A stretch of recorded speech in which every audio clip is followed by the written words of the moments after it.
Okay, good.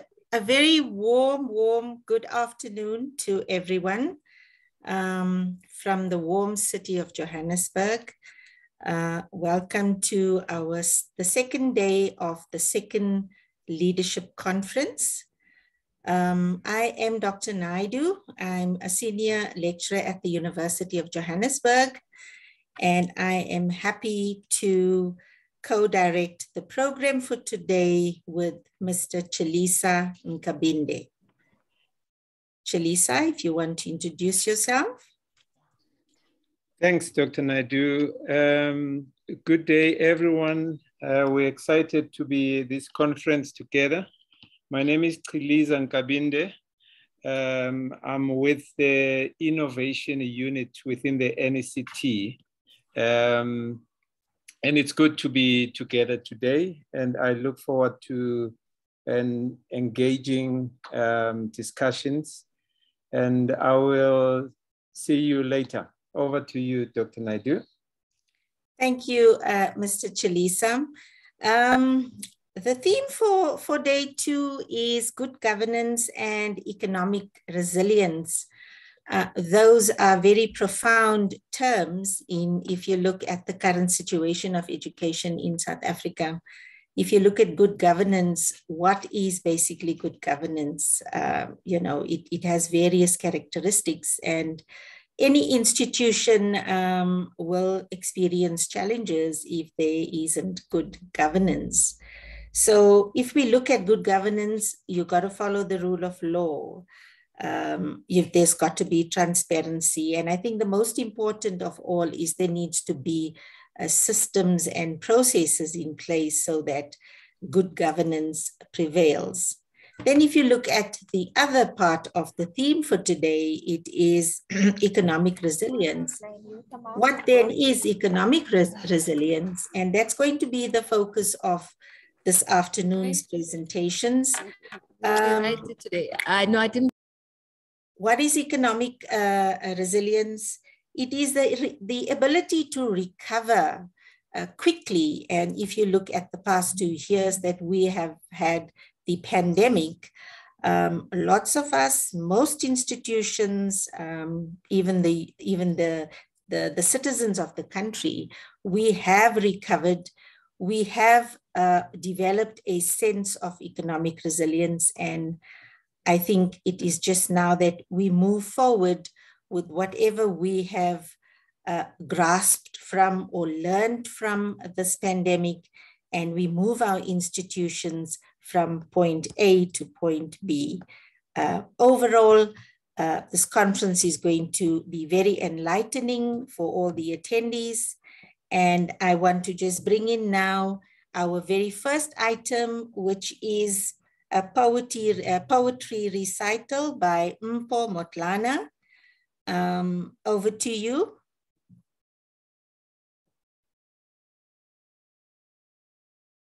Thank you very much, Dr. Naidu, and good afternoon to everyone that has joined us here this afternoon.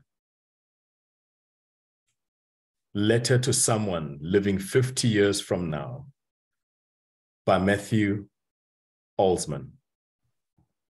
Most likely, you think we hated the elephant, the golden toad, the thylacine and all variations of whale harpooned or hacked into extinction.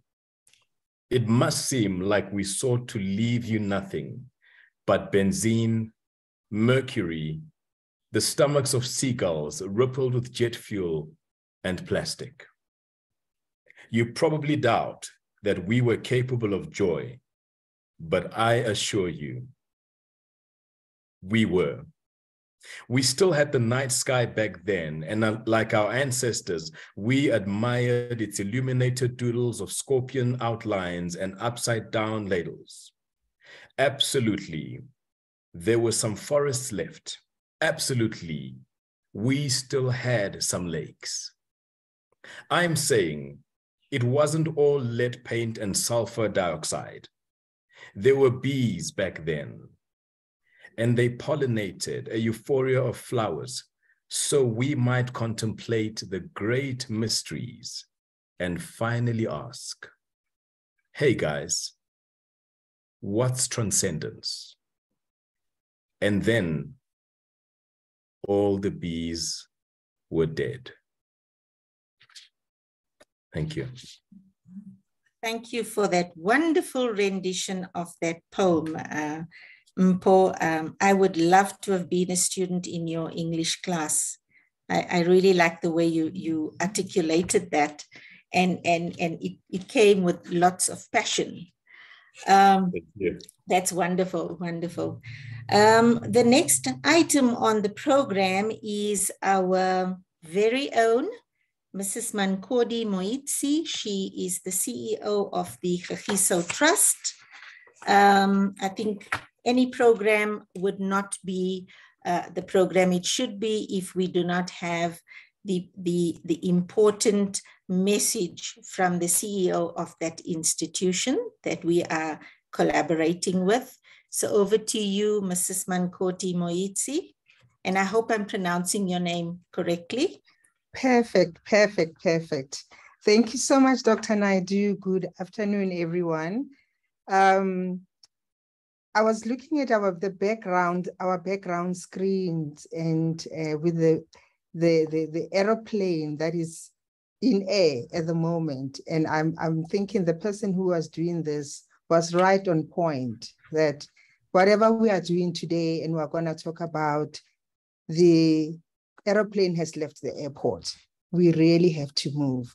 So on that note, I want to extend a warm welcome to all the delegates here today, and really want to thank everyone for taking time to be part of this second day of our second leadership conference that is in partnership with the university and the NECT to really unpack this important topic about sustainable futures. As you said, Dr. Naidoo, today's theme of good governance and economic resilience need to be explored, and it's important and that our schools and our communities are leading us, or are implored to lead us in creating conducive environment to make sure that we produce outstanding performances for our learners in the interest of our country and in interest of our continent and of the world. You know, Kagiso Trust, recently we had a program in Limpopo, and we realized that it's not possible for the schools to go it alone. It's important to bring in communities, and we launched a program called It Takes a Village. I mean, we all know this a phrase, it takes a village to take a child, to educate a child. We really, really believe that co-creating is really at the forefront if we had to find the sustainable solutions that our country needs. In our other visit that we had actually in the last 2 weeks, we went to Northwest and we went to KZN to visit the farmers that we work with. And we experienced climate change firsthand. And I remember, I think it was just yesterday, who demonstrated to us that gone are the days where it is someone else's problem. It is now a shared challenge. We have to talk about sustainable livelihoods supported by good governance for our economic resilience, understanding that we are all in this together. You know, yesterday we had so many disruptions of load shedding. I hope today we're not gonna have. But I realized there's resilience. We all have resilience. People get cut, they come back, cut, they come back. So we don't give up, we continue. And when we looked at, if we think we are being inconvenienced by being cut off, when we visited these farmers, you could see what the floods did to their farms. You could also see that their livelihoods are impacted in such a profound way. And I think having this conversation around good governance in the education sector is the best place to start. If we want to get governance, good governance embedded in our societies, schools are the best place to lead.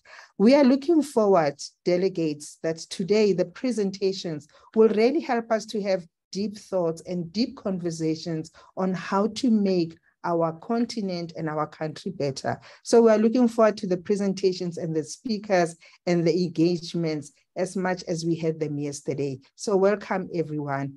let's continue. The aeroplane is already in the air, Dr. Naidoo. Thank you. Thank you for those heartwarming message, Mankodi. I think you, the HISO Trust, the National Education Collaboration Trust, I think you're doing wonderful work in moving to the various provinces in the country. You're not restricting it to one province. And I think that is very, very commendable. And I will totally agree with you that good governance starts at the lowest level where our children are being educated. And if there's good governance in schools, then the funds that they are given will be utilized profitably. And not only good governance in terms of funds in all aspects, there will be a holistic development of the school. Thank you for that. Thank you very much. Our next speaker, ladies and gentlemen, is Dr. Omotosho. He is, let me just read to you his bio. He is a postdoctoral fellow at the University of Johannesburg. And let me give you his full name. It's Dr. Rufus Ademola Omotosho. He's currently a research fellow at the university. He graduated from the University of Zululand in South Africa with a master's and a doctorate in entrepreneurship education. He is a passionate scholar with extensive expertise in teaching and research. His key areas of research interest include entrepreneurship education, women's entrepreneurship, innovation, and sustainability in education. Enactus community development projects and business management. He has published several articles in international journals. With that lovely, illustrious career, Dr. Omotosho, I now hand over to you.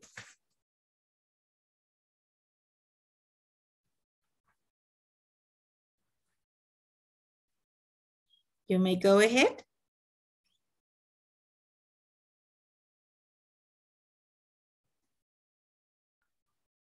You may share your slides and begin with your presentation. Good afternoon, everyone. I think you can hear me now.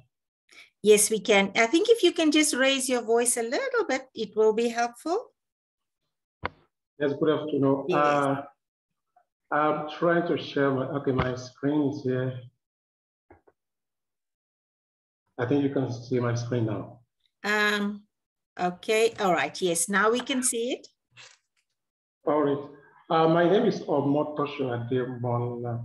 I'm here to present this study that has to do with developing South African school leaders' entrepreneurial skills.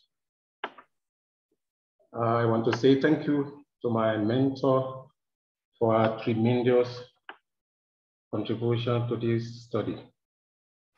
Developing South African school leaders' entrepreneurial skills.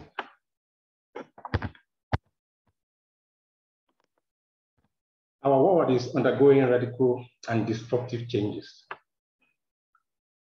These rapid changes affect virtually all areas of human endeavors, including the education sector. In order to cope with these changes, education leadership styles are being reimagined in various parts of the world. Government of nations, both developing and developed nations, search for new ways of improving school performance and sustainability in education. The foregoing suggests that traditional method of teaching and learning is grossly inadequate to achieve holistic development of learners of today. As a result, it is imperative for school management teams to acquire globally relevant skills in order to cope with the demands of the fourth industrial revolution. One of the fundamental questions that needs to be addressed in this study is how prepared are South African school leaders in general?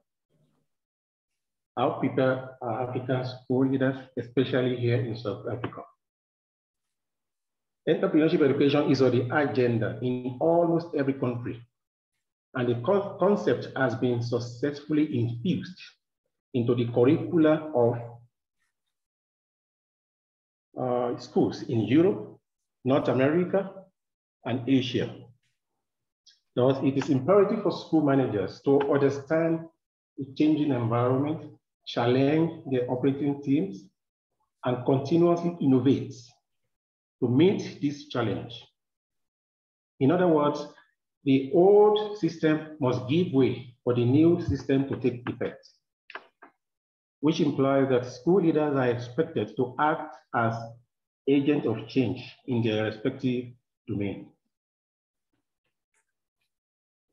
We recently conducted a systematic review of literature and find that many schools in South Africa seek focus on conventional learning approach, and they are therefore not yet seen as a place to help children acquire digital age skills.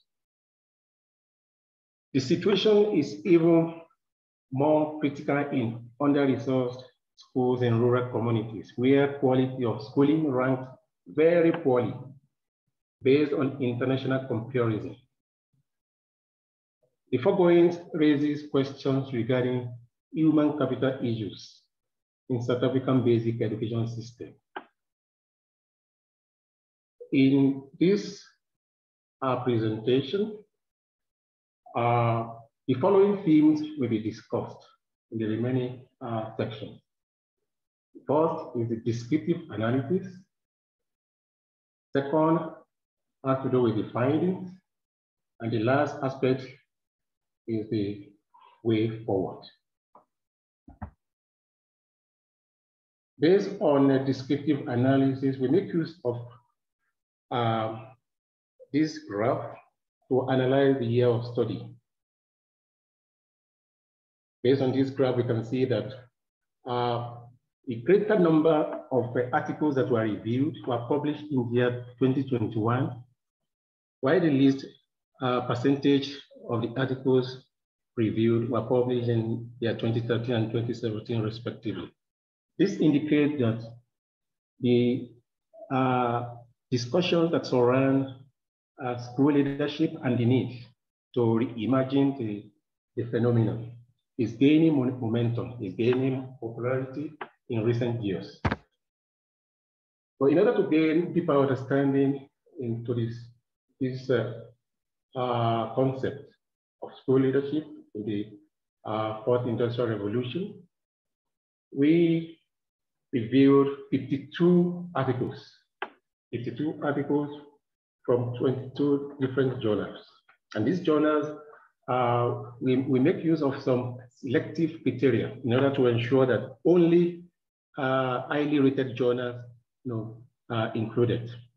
Examples of all journals are Journal of Innovation and Knowledge, Wiley Online, Francis and Taylor, Sustainability, Cogent Education, Sprinkling, among others. The journals with the highest impact factor based on this table is Journal of Innovation and Knowledge, Wiley Online, with impact factor of 12.20.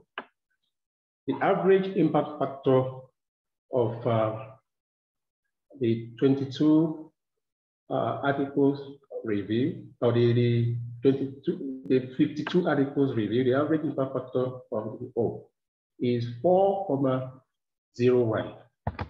Then on next item is the analysis based on research objectives. The articles that have to do with entrepreneurial leadership skill required by principal constitute 43% of the materials that were reviewed. 31% of the article provided information concerning barrier to skills acquisition, while the remaining 26% gave us data concerning policy context.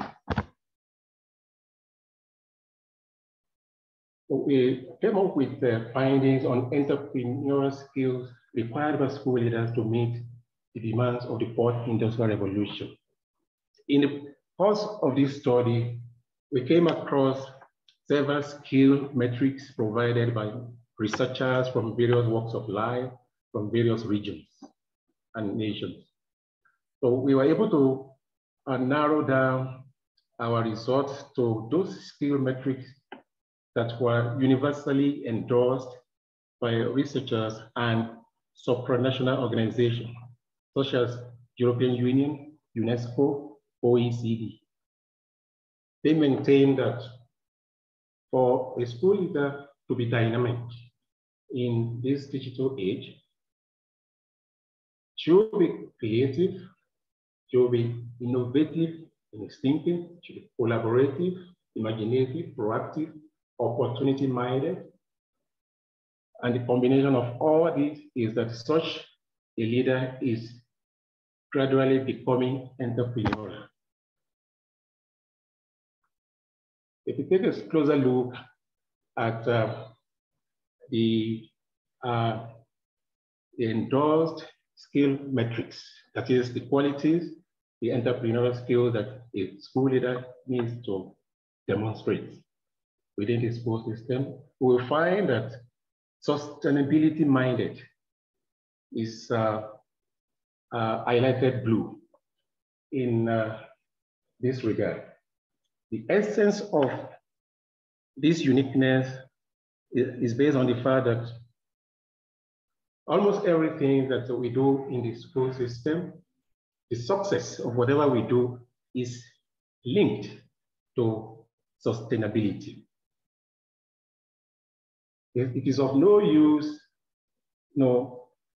embarking on a project that will not stand the test of time.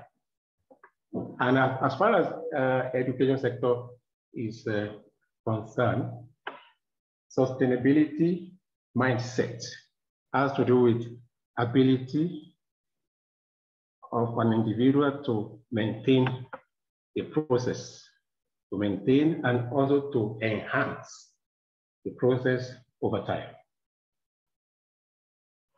It may be very rare to find a school principal who demonstrates all of these abilities that we have just displayed on the screen in its fullness. The list provides a benchmark for school leaders to carry out regular self-evaluation in order to make progress. Findings relating to the barriers to entrepreneurial leadership in South African schools. We note that the principals often operate within the confines of their school environment with little or no collaborative opportunities. We also discover that there are usually internal resistance within the school system, especially from teachers.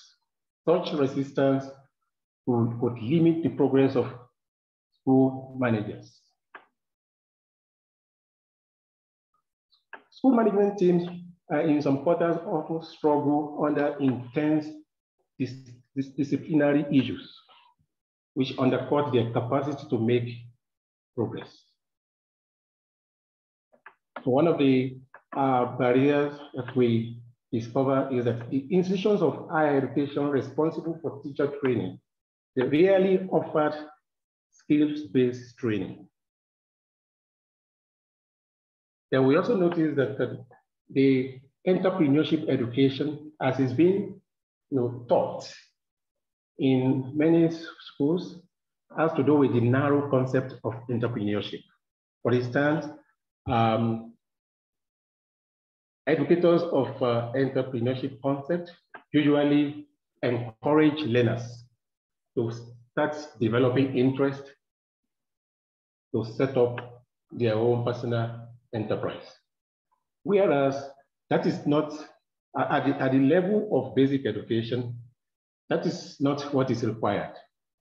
That concept is too narrow. At this level, at the level of basic education, even at university level, the broad concept of entrepreneurship education, which is about helping students to acquire some fundamental skills. That is what is required.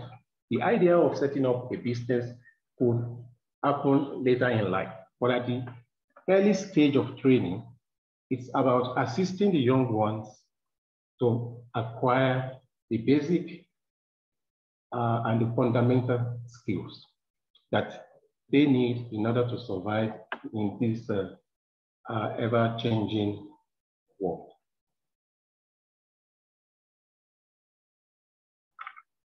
Yesterday, we were able to learn that gardening, school gardening, is one of the basic ways of assisting the young ones to acquire critical thinking, creativity, innovativeness, and some other skills that they require.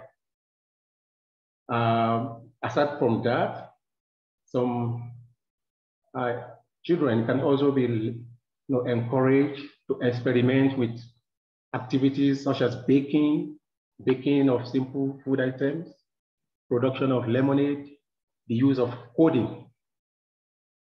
The recycle is another examples.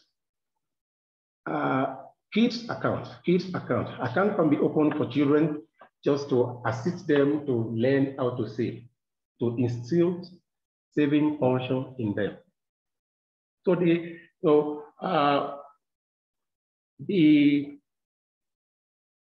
skills that children need to develop right from childhood, those skills can be developed in an extramural way, not within the classroom setting.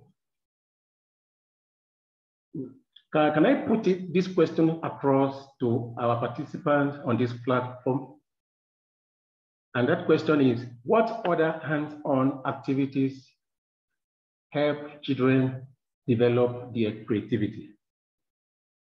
What other hands-on activities help children to develop their creativity? Some of us are aware that recently the Department of Education is currently introducing some experiential learning into the school curriculum. Examples of such hands-on training include hairdressing, furniture making, plumbing, mechanics, among others. At this point, I want to suggest that care should be taken in the process of introducing this experiential learning into the basic education curriculum.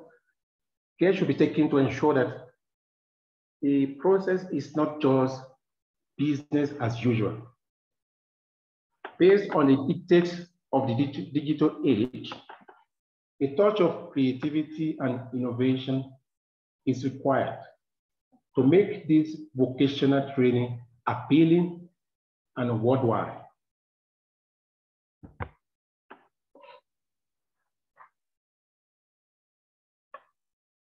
Concluding remarks. According to the examined literature in this study, we find that the majority of African school leaders have a long way to go in order to satisfy the criteria of the fourth industrial revolution. It was noticeable that only South Africa is making headway in this area through creative research. Changing a culture towards a more entrepreneurial approach takes time. So therefore, inclusive approach to curriculum modification is recommended.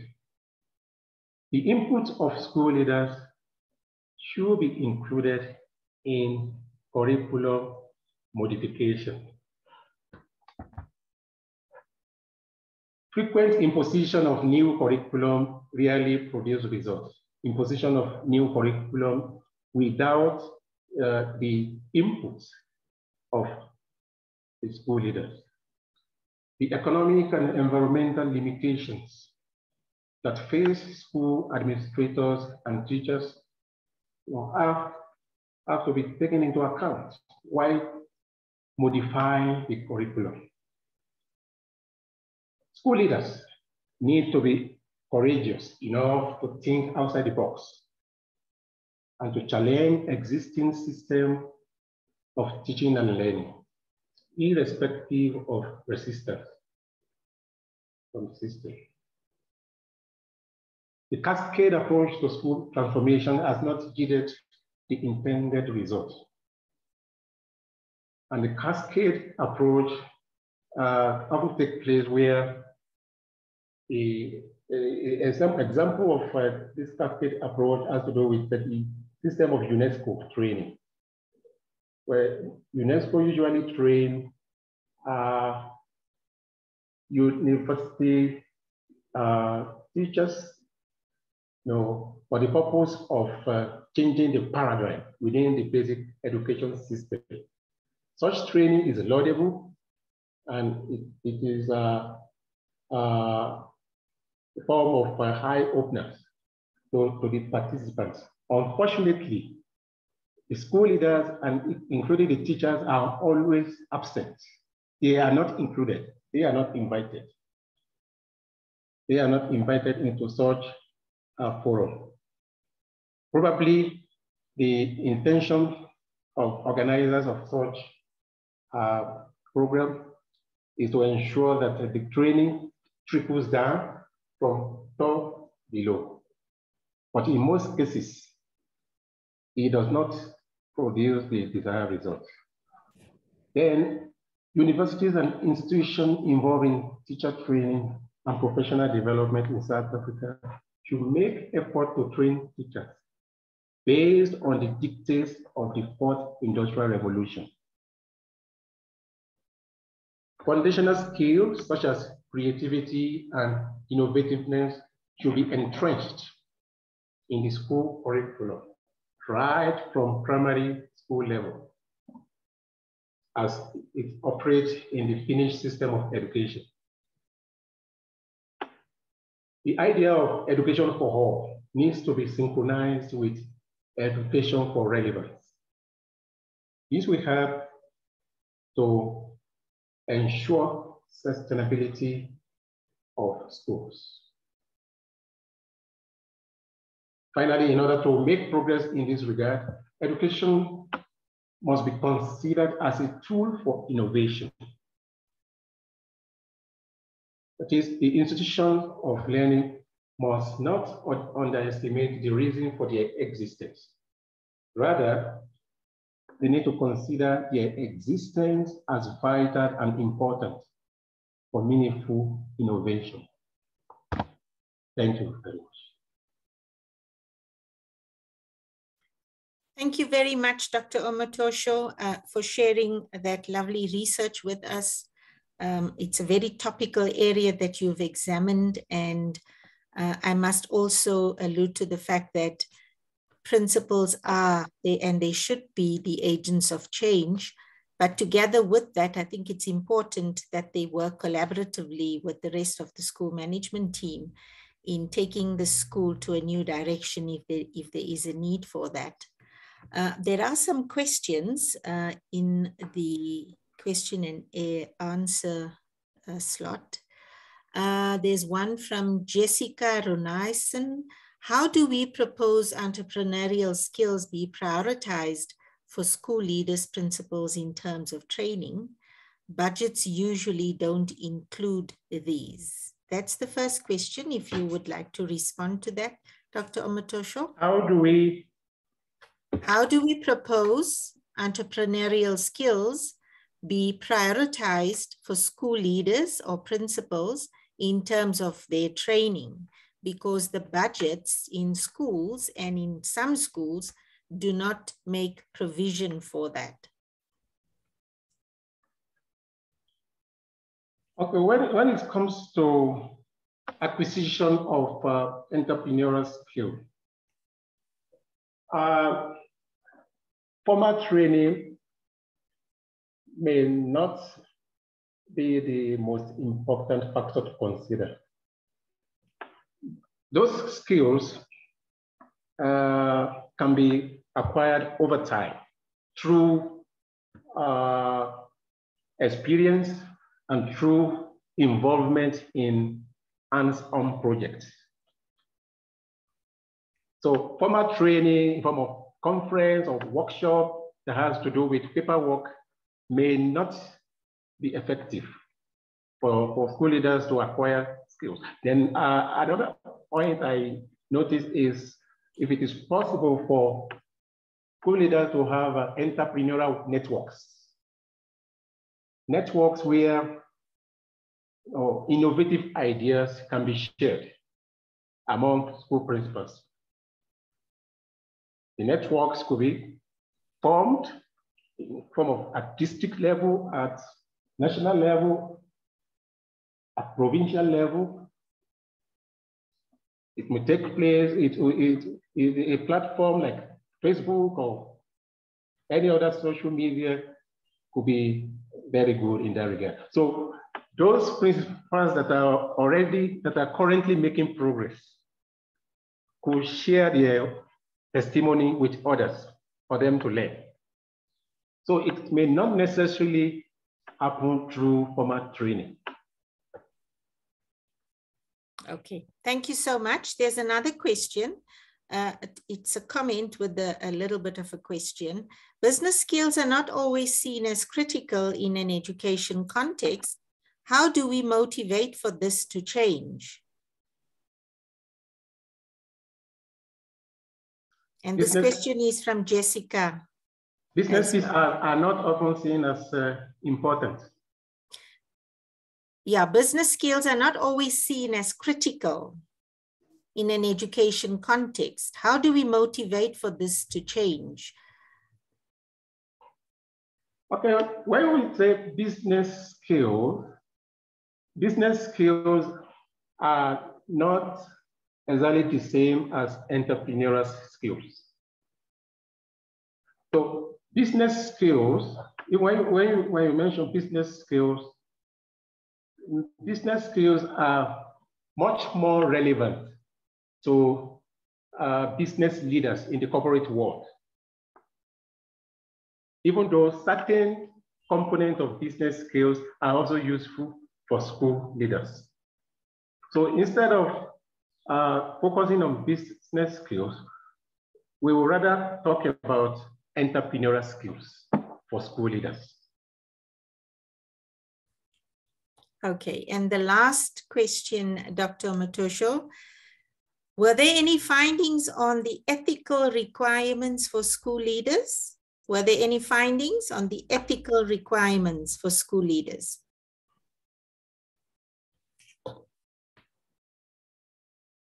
Ethical requirement for school leaders who intends to become entrepreneurial. Anyway, when it comes to acquisition of entrepreneurial skills, school leaders need to be cautious so that they don't overstep their boundaries. For instance, example of what could lead to problems of ethical issue is when children are taken to farms to work. That could easily be interpreted as child labor. So when young ones are taken to gardens, there should be limits to what they do in the garden. They shouldn't be the one to cut the grass and do the plowing and all that. So they might be there, to take care of some light activities, simple activities. And they may not stay for a very long period of time within the school garden in order to avoid ethical problems. Okay, thank you so much for that, Dr. Matosho. Are there any further questions from other delegates in the room?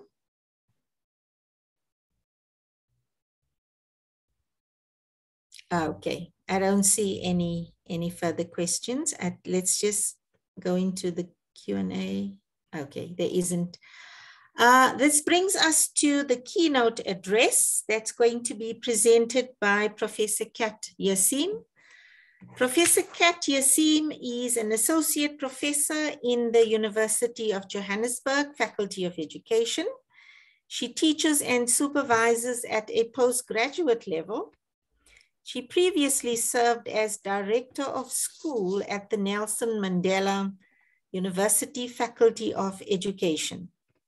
The U theory process, underpinned by a humanizing pedagogy and the capabilities approach responsive to reparation and community building, given South Africa's oppressive history, is the kind of processes that she has successfully implemented at scale. Her current research and publication interests at UJ focuses on leading learning as a conduit to sustainable community development and sustainable livelihoods, with a special focus on 4IR. Together with her students, she is developing conceptions around the kind of learning, evolution, or revolution needed for education in the African continent or context in relation to 4IR towards repurposing education for sustainable livelihoods. Indeed, she is very passionate about the research areas that she examines or explores. So I now want to hand you over to Professor Kat Yassim, who is our keynote, who will give us a keynote address. Over to you, Prof. Thank you so much, Dr. Naidu. And it feels a bit strange for me to be holding another hat this afternoon, but a great pleasure to be sharing some of the work that I'm involved with and engaged with. And I'm really excited to share the work that we're doing and that has been ongoing for a short while. I'm just going to be sharing a screen.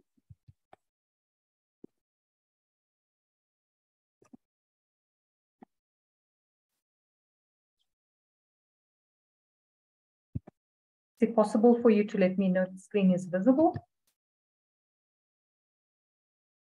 Yes, it is, Prof. Is my screen visible to everybody? Yes, it is. Yes, it is.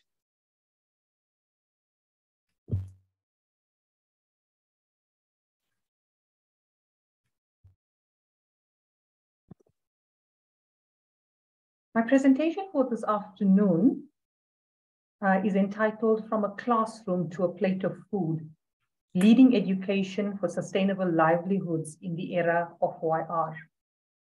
I'm working on this research project together with a number of postgraduate students who you'll be hearing from also this afternoon. And so it's a joint sharing of our research work together that is in consideration today, given the themes that we are exploring at the moment. But before I actually start with the presentation, I would like to share with you a piece of poetry that has been written by one of the learners in the school that we are working in. And the piece of poetry is called Zero Hunger. Victoria Kasha from Depone Secondary School writes, once upon a generation, upon families of distinct descents, in a nation famished to hold with less than nothing to eat, whose children starve with bellies ruptured by hunger and bloating, the pangs of emptiness towards fainting and deficiency. Is this the land that flows with milk and honey, or the exchange of natural resources for money? an ironical unspoken grief with deafening silence, in sight of the hungry who weep upon a green land, but must be redeemed from the cusp of degradation and malnutrition, of stunting, of wasting, and of overweight. The bedrock of a child's survival is good nutrition, strengthened by the arms of sustainable agriculture, to thrive from dawn to dusk with sumptuous delicacy that gives a yummy taste bud of ecstasy. If the pangs of starvation become ocean of tears, the ability of youngsters gets compromised for years. Every child deserves solace in a standard living, as the nitty-gritty in quest for a life worth living. Children, as the hope for years to come, need to survive in spite of a land as a giant whale, by having access to adequate and balanced food so that their futures may not disappear. And so we hang on in the last 2 days to this concept of a future that has to be sustainable. As Akasha notes, a future that may not disappear. And so I begin the conversation this afternoon about selling our children a false dream. Southern Africa and most of our sister countries as well are in what we call a livelihoods crisis. In other words, even though we are referred to as the breadbasket of the continent, extremely high unemployment and school dropout rates are high contributing factors to a never-ending cycle of poverty. The belief dies hard that education cannot have anything to do directly with poverty, and that education in eliminating poverty plays a secondary or a marginal role. Now, last year, when Panyaza Lesufi gave his keynote address at our school leadership conference, what he said was that the conscious pursuit of empowerment of the poor should be the key objective of all basic education programs. In fact, he spoke to a differentiated education in which it's not a one-size-fits-all. In other words, we need to create the kind of education that will enable employment, that will enable skills development, and that will support and serve as a conduit for the never-ending cycle of poverty. So the statistics are quite stark and points to the fact that we can really question whether education is working for our country. With the Gini coefficient of almost 0.68, South Africa remains one of the most unequal countries in the world. Our unemployment rates are quite high, 34.4% in the second quarter of 2021. But of course, I think the figures toggle between 34 to 36% even currently, with 5.5 million youth in South Africa who are neither in education, nor in training, nor employed. And another stark reality that we all face, particularly in our low quintile and rural schools, if one has to look deeper into statistics, is that for any child or any group of children who enter grade 1 in any given year, the dropout rate is about 48.3%. In other words, 48.3% of our children who start in grade 1 never get to complete school, with a criticality pinch point being at grade 9. What happens at the grade 9 level that doesn't enable children to actually continue with school? And that's the big question that everybody has been contemplating on. So the question of repurposing education is a no-brainer, given the statistics we've just spoken about and some of the conditions that we have been exploring over the last years. While I always am in awe, together with the rest of the country, when matric results are announced, there's an increasing sense of discouragement that maybe even the education that we're providing to our children is not the kind of education that is going to take them into the future. Miller perceives 4 educational implications for a broader conception of development. I think we can learn from Miller's conversation here. First, Miller speaks to the point that education must become less formal. In other words, we cannot have education only within a classroom-based structure. Our learning environments have to be divergent. They have to be reflective of the reality of what the world of work looks like. And they also have to provide children with the skills to utilize what is around them as a mechanism for learning. Miller also concedes that education must be freed from systems restrictions, and that education should also contribute to a variety of small projects that enable learning to happen within an environment. These education projects must be experimental, and they must be monitored so that children can find out what works in specific situations. In other words, a more problem-based, a more problem-solving based kind of education is what Miller is advocating for. The last point that Miller makes, which is quite pertinent, is the fact that education must become more of a service within a complex development effort and less of an instructional program for the sake of instruction. In other words, what Mankodi mentioned in her welcome speech was really centered around the fact of how do we integrate what we do in our schools and in our classroom into the wider community. How do we bring the world into the classroom and the classroom into the world? So that stands to reason that a one-size-fits-all approach to education should be revisited, particularly as we look through a post-COVID reconstruction approach, since livelihood strategies are considered to be a layer of resilience, something that is capable of promoting sustainable livelihood. In other words, if we have learned anything from the COVID experience, we have learned that what we have currently is not working, and that we have to start thinking of a resilience, of an approach to poverty that's different. A number of very recent studies advocate for relief from the point of view of livelihood provisioning, livelihood protection, and livelihood promotion. In other words, repurposing education for sustainable livelihood is a key driver in a post-COVID reconstruction approach, particularly for a country like South Africa, when we look at the stark statistics. So we might look at COVID-19 as being a dividing line in some ways, but in many ways it also served as a lifeline.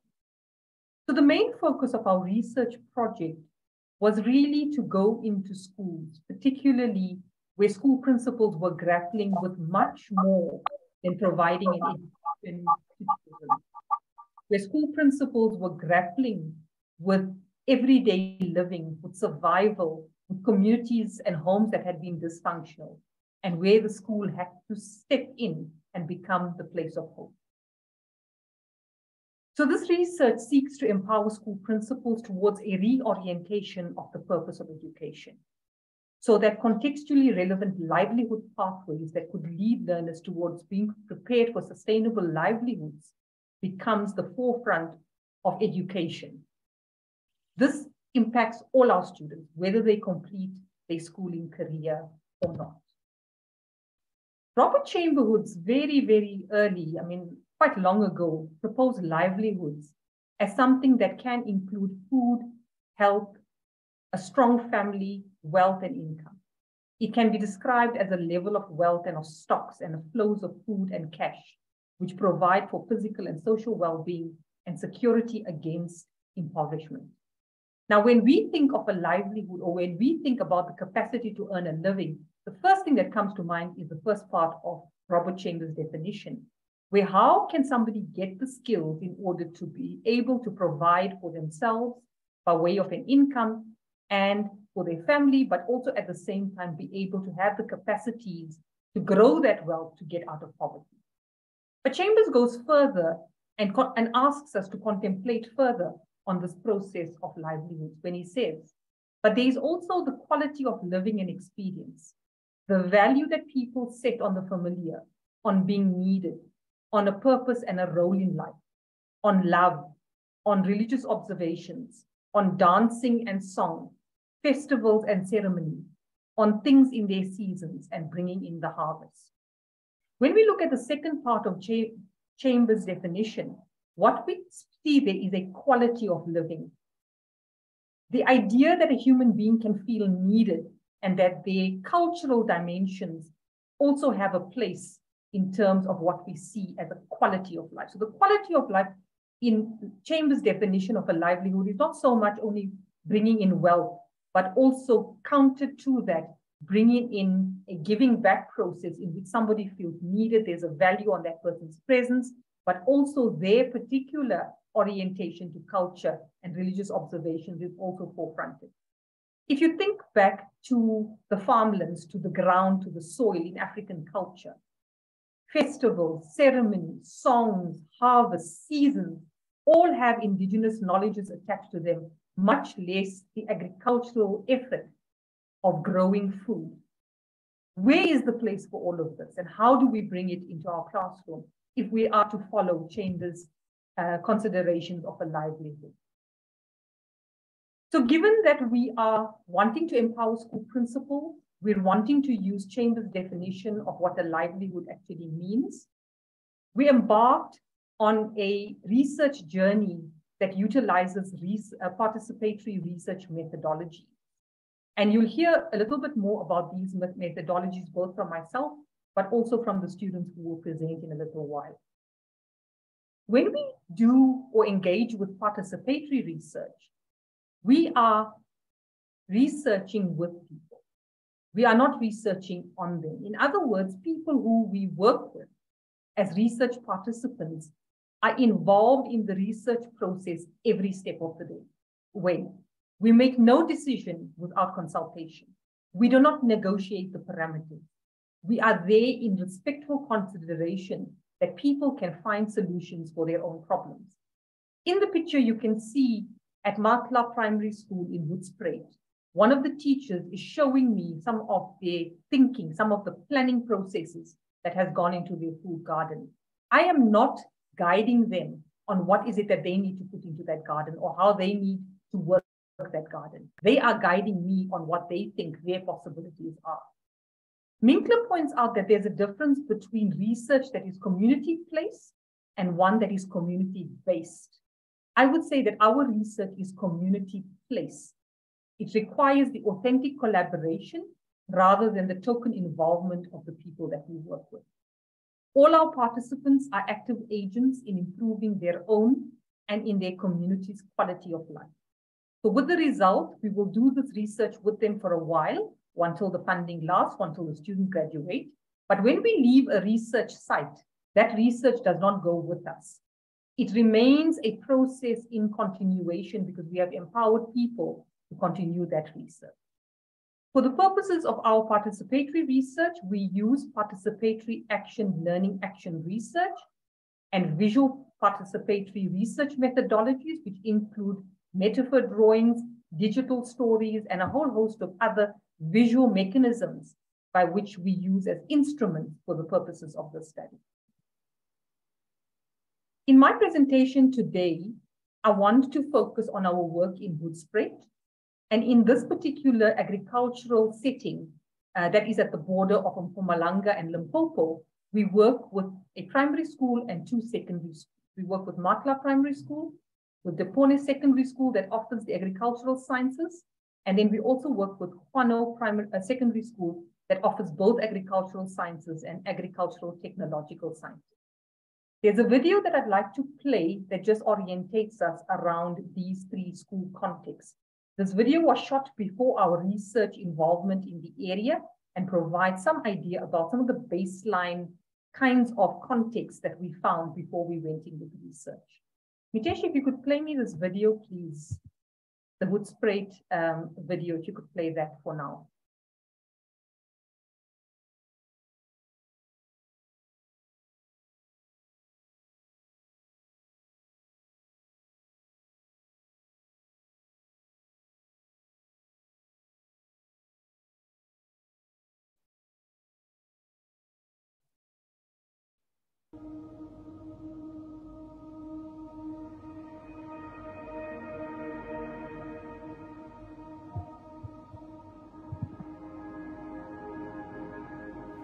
So you are probably expecting a film about a problem.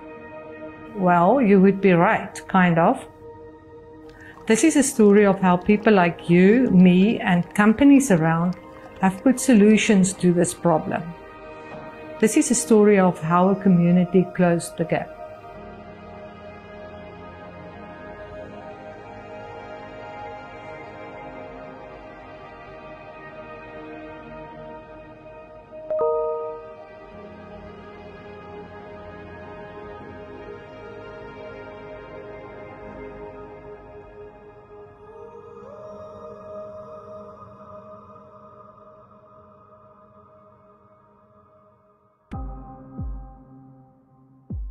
You know, working with hungry learners is a challenge, because if you can check this community, you can, by mere look into this village, you can see that it's a very, very rural area.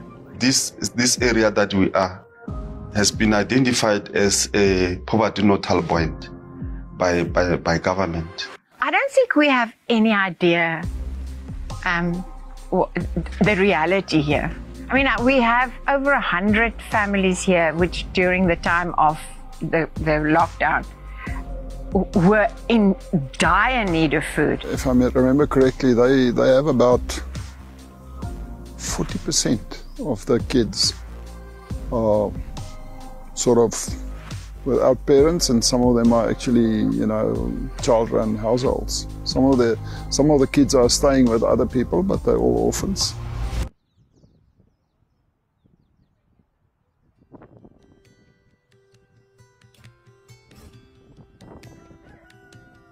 In Portals for Possibility, school principals are partnered with business leaders.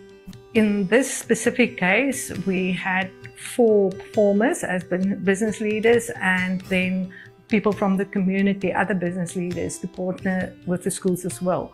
The nice thing about that is the Portals for Possibility program is a year-long development program, leadership development program, with the purpose of putting the school as the center of the community. We got the opportunity from the hub side to develop schools in such a way that we can use them as a platform to do some of our other work in the communities. My name is Karin Tota, and I'm actually working as a consultant for the Hoedspruit Hub. I'm basically doing the business management and the business coordination, and looking for new ways of doing the work that we are doing. When COVID starts, we quickly realized that there was a lot of vulnerable children in the schools, or we always knew it. About 40% of the children in the schools are orphans and living mostly in child-headed homes. So we knew that must be a disaster, because the school feeding schemes was most of the time their only meal a day. So the first thing that we started with was to contact the school principals and say, okay, go and identify your most vulnerable children. And then we reach out to the community to assist, to give, during the hard lockdown, we gave them food parcels. I think we just got a call from Karin and other business leaders who say, identify if you have got kids that you know that sometimes they sleep on an empty stomach. And unfortunately, in our school and most of the schools, I believe, we've got a list of vulnerable learners that we know. Those that do not have parents, some have got parents, but obviously some come from dysfunctional families. We were requested to identify the learners in need. Then we were able to distribute those food parcels to those families in need. The PFP came to our rescue. They provide us with food parcels. They provide us with vegetables. They provide us with fruits. And all the parents and learners were so happy to be relieved at that time of pandemic. So the involvement of Hoedspruit Hub in the PFP program, number one, obviously they administered it, they were the group leaders, they started the whole program in Hoedspruit, but Hoedspruit Hub is also, they are very much a knowledge-based business or social enterprise, and they form leadership and they form growing communities. within business. And I think that's the perfect match for the two of them. And I think in a way, they actually took PFP to another level in a rural setting. Rural settings are very different to like your big cities rural, if I can call it that. It's two completely different things, and they have actually helped to transition that change because it's completely different.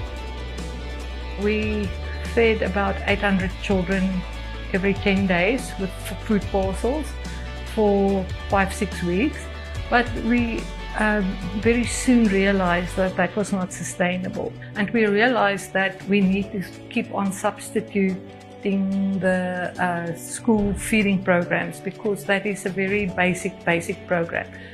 But how can we assist in the feeding schemes, especially with the department that sometimes closed it down during the pandemic, and what's the opportunity? So that's where the gardens come from a problem-solving process to see how can we assist them with that. So the moment that we empower the school governing bodies to do their own problem-solving, and they can do it, the more and the better they can do it, and the better they can provide and look after the people in the community, the children in the community. There's going to be lots of challenges in future, and the better they are in problem solving, the more they will be able to cope with the challenging surroundings. We got some money from Flanders and from through IDC to start a Mandela garden that is a permaculture fruit and vegetable garden for each school, and then we applied to Nedbank WWF, to the Green Fund, to get some money to put in irrigation for each school, and the Hoedspruit Hub is doing follow-up trainings every month and visit, and then the Kruger to Canyon environmental mentors are also involved. And at this stage, it's going very, very well with the gardens. To make the Mandala garden work, it's just a question for us as farmers. It's a small project for us. It's just supply some irrigation equipment. Most of the stuff is already here. It's just a little bit of knowledge, a little bit of equipment you have to add to the project, and then it's running for itself. So the Mandala garden lent itself out because it's very water efficient in the way that it's structured, in its circular structure. The water, almost runs through the whole garden, and it retains the water very well, so you don't lose any. So once you've watered the garden, it all stays in these pathways in between the mounds. And along with that came, the skills of Sylvester, who consults to the hub and who came out to the schools and taught them how to manage this garden, what to plant, putting planting schedules together, which is crucial. And then on top of that, funding came through, which the hub really drove, and that funding allowed us to implement actual irrigation into these gardens. As the schools are so understaffed already, and the people that will be doing the work to look after these gardens are people that would probably also need to give class. We've taken that burden off, where it's as simple as opening the tap and irrigating the garden. And so when people are willing to work so hard, there's nothing nicer than lightening the load a bit. The momentum changed when we started to solve a problem, because the moment that we start with finding out which children are hungry, the mood changed from almost depression to, okay, I've got something to do. I can make a difference, even though the circumstances is whatever it is, and even though we don't know what it's going to be tomorrow, today I can make a difference. I can feed a child. I can deliver learning material to children. I know what is going on in my school community. I think that changed the mood.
Okay, so I think that gave you a really good sense as to exactly how these communities were really in strong partnership with their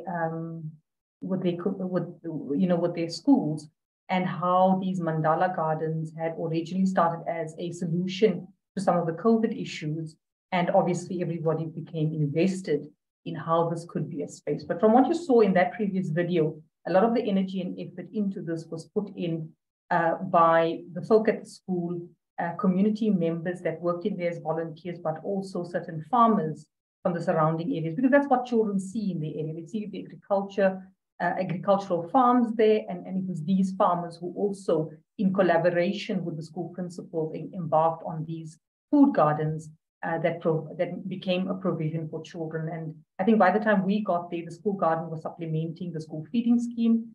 The school garden was also providing a meal for vulnerable members of the community, but at the same time, the school was making an income from selling the produce from the garden as well. And that was only a year later after this entire thing had started. So as you heard from the video also, the mandala garden is a scientific process. It's not a default garden in beds. It has got a lot of science related to it, which makes it easy for it to encounter some of the environmental issues that may come up in areas. So for example, if water is a problem, there are water-saving mechanisms through mulching and through the various pathways that are created that sustain water. So there's a whole lot of science that is involved in the creation of these mandala gardens, and through collaboration with the farmers and the people involved at the school in terms of volunteers, but also the school staff, including the school principal. These gardens are what is referred to as permaculture gardens that are self-sustaining. In other words, in these spaces, from seeds to the entire maintenance of the garden, you don't have to invest any more money into it. Once you've set it up in this kind of way, from a scientific process, you don't have to go out and buy seedlings, you don't have to go out and do anything additional in terms of it costing you, because there is a scientific mechanism through which these gardens were originally constructed. You also heard Partners for Possibilities being mentioned quite significantly, and it was this group of people who have a particular leadership development model, which has got a 70-20-10 70-20-10 mechanism in which they prepare school leaders. What does this actually mean? Usually with this leadership development model, a school principal is partnered with a business leader. The relationship between the school principal and the business leader is an equal relationship. It's not like the business partner is coming in superior to the school principal. It's not that the business partner is coming in to provide the school with a whole bunch of resources or money, but it's where the business partner is giving the school time and expertise, and where conversations between the school principal and the business partner encourage problem solving that come from education dimension of leadership, but also a business dimension of leadership. In this model, 70% of the time that these two people spend with one another is in action learning. In other words, they develop solutions to problems that are happening within that school. 20% of the time they spend in a leadership circle with other school principals and business partners that are engaged in a similar kind of process. And 10% of the time they spend in workshops and informal training, in other words, to pep up their formal training in terms of what leadership demands from them. So you can see that the action learning part in the schools that we got involved in Hoedspruit had developed such an amazing quality of problem solving that really showed how invested the school and the community was in solving the food security problem, but how this partnership was enabling in terms of strengthening school-community partnership. From the baseline data, we learned that the mutual learning between the school principal and the business leader was something that was highly regarded, that they shared expertise, that they co-created solutions, that they started off as strangers, but then over a period of time, there's this relationship building that happened, but also there was an empathy on what the job of a school principal is like and how sometimes it can be unrewarding, and that the work itself must be from the heart. And so I think business leaders got a bird's eye view in terms of what school principals have to encounter. They also seem to have mentioned a lot about the common purpose. So once we found the problem that we wanted to solve together, then our work on working together and building our relationship together, became easier. And then another theme that sort of emerged from the baseline data was that there was this concept of how do we bring the world into the classroom and the classroom into the world. And this again was stemming from a point where the garden was normally seen in a negative image. It was seen as a place of punishment. It was also seen as somewhere that you put somebody when you want to give them a low job of labor. In other words, there's no dream, there's no hope for this person, so you put him into the garden. And so changing the conceptions around what does it mean to grow food and what does it mean from a business perspective became something that was worth conversing about. And then, of course, the sustainable education part became evident when people said, I want the learners to make it in life, not just in education. And where business partners said, we want thinkers, creators, innovators. One of the things that we initially did with the school principals and the business leaders was to ask them the question, what does education for sustainable livelihoods actually mean to you? And remember, we were working with a methodology that required their involvement. These are 3 drawings from each of the principals from these 3 schools. And you can see that when we ask someone to draw something, school principals are drawing these mind maps. They are so connected to words and letters and the more formal way of drawing something, that this is what the school principals produced in terms of what they thought education for sustainable livelihoods were. And I'm telling you this because when I swap onto the next picture, you'll see what I mean. And here you can see almost circular structures coming up. In other words, they are building ecosystems. And they are talking about the concept of how it takes many different entities in the life of a child to have an education or to provide an education that will enable that child to have a sustainable livelihood. And so this entire idea of it takes a village to raise a child becomes very evident from these processes that the school principals explored in terms of their definition of a sustainable livelihood. The business leaders, on the other hand, you can see were more picture orientated. So they were really wanting to speak in the world of pictures. And so the business leaders had a similar orientation. So it does not mean that they also believe that it takes a village to raise a child, but they had a very different orientation in how they presented, their particular way of thinking. And you can see that there's this investment in how, if at the heart, in the first picture, if at the heart of everything is teaching and learning, then there's all these entities all over expanding into this one common space. So for learning to happen, we need various entities to contribute. The second picture speaks about how 3 circles integrate or 3 environments integrate. And the last one looks at how over the continent, things are happening. But just to explore these metaphor drawings a little bit more realistically, the concept of it takes a village to raise a child became quite evident. Sustainability is about working together. If we go back to Chambers' definition of livelihoods, you can see it emerging from what people are saying here. Somebody said, I see sustainable education like a garden. The seed must be sowed, the garden must be watered and nurtured. Then it will bear fruit. What you put in is what you get out. Then the one over the map of Africa, you can see a lot of the decolonization talk is coming in, where they're saying that a part of Africa has been erased. So sustainable education is when the included and the excluded worlds meet, when children see themselves in the curriculum. A learning cycle in which there's renewability, advancement into the future. It's not just the same thing year in and year out. It's about growing together and moving forward. And so from these conceptions, you can see there was already this beginnings of them sort of intersecting with Chambers' idea of what sustainable livelihoods mean. But there's a very strong focus on the material and a very strong focus on food security and a very strong focus on being able to make it in life from a material sense. The decolonization aspect was the first sort of space in which you could see the thinking was starting to change a little bit, in which much more than providing for your family, but the quality of life and the inclusion and exclusion conversation started to happen here. Now, one other thing that also happened as part of our baseline work is that we found that while the schools were engaged... Sorry, Prof. Yes. Am I over time? Are you able to share those pictures? Lots of the delegates they want to see those 3 pictures that you just spoke about, the drawings of the principals, the sketches. Are you able to share? If you're not, it's fine. Is it not coming on the screen? No. Oh my goodness gracious me. Okay. I'm so sorry. I think that I was under the impression that I was sharing the screen.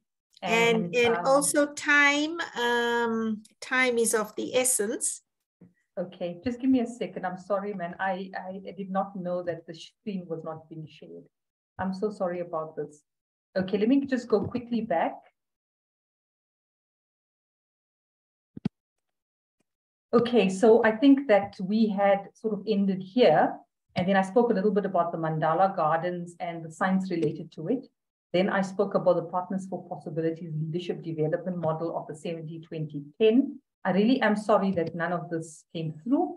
And then this is some of the leadership baseline data that emerged from our baseline data. And then these are some of the metaphor drawings. And as I explained, you can see that the school principals drew this in a way that really depicted almost like mind maps, but there's almost an ecosystemic impression that you get when you look at these, when you look at what they've drawn, where again, they re-emphasize it takes a village to raise a child. And then these are the 3 pictures that the business leaders, came up with. And so from here, the sort of linkages to Chambers' ideas of a livelihood become really evident. And of course, then I then shared some of the more, sort of verbatim quotations that people were using. So just to sort of reiterate the one on decolonization, there is a part of Africa that has been erased due to colonialism. And so local knowledge is not seen and not appreciated. Yet its wisdom cannot be erased. Sustainable education is when the included and the excluded worlds meet, when children see themselves in the curriculum. So another thing which was quite revealing for us was the fact that a lot of the learning that had happened at school through those Mandala Gardens didn't only remain at school, they also went home. So on the one hand, learners were taking the technologies or the knowledges back into their gardens at home. And then here we have a community member, Mama Faith, who saw what a tower garden looks like, because tower gardens were being experimented with at the school. And although when you see the tower garden at the school, it's a very sophisticated plastic structure, she, out of her own innovation, made her own tower garden and started to experiment with it. And so we saw sustainability as something when learning was not only remaining at the school, but it was being transferred into the community. And the science of sustainable gardens, sustainable, environmental, considerations, were all of that science. What was being taught to them in the school garden was being taken home. And then I did have a video on our research journey so far, but it's a 14-minute video, and I think we won't have time for it. If we do have time later on in the program, I'll definitely show it to you. But that's where our research journey is so far. And I just wanted to share with you something that is in progress, something that we're still working on. We don't have all the answers. We don't have all our I's dotted or T's crossed. But if you thought yesterday's engagement with schools and what schools are doing was great, then this engagement today, I hope, will show you that it doesn't have to be in a school that's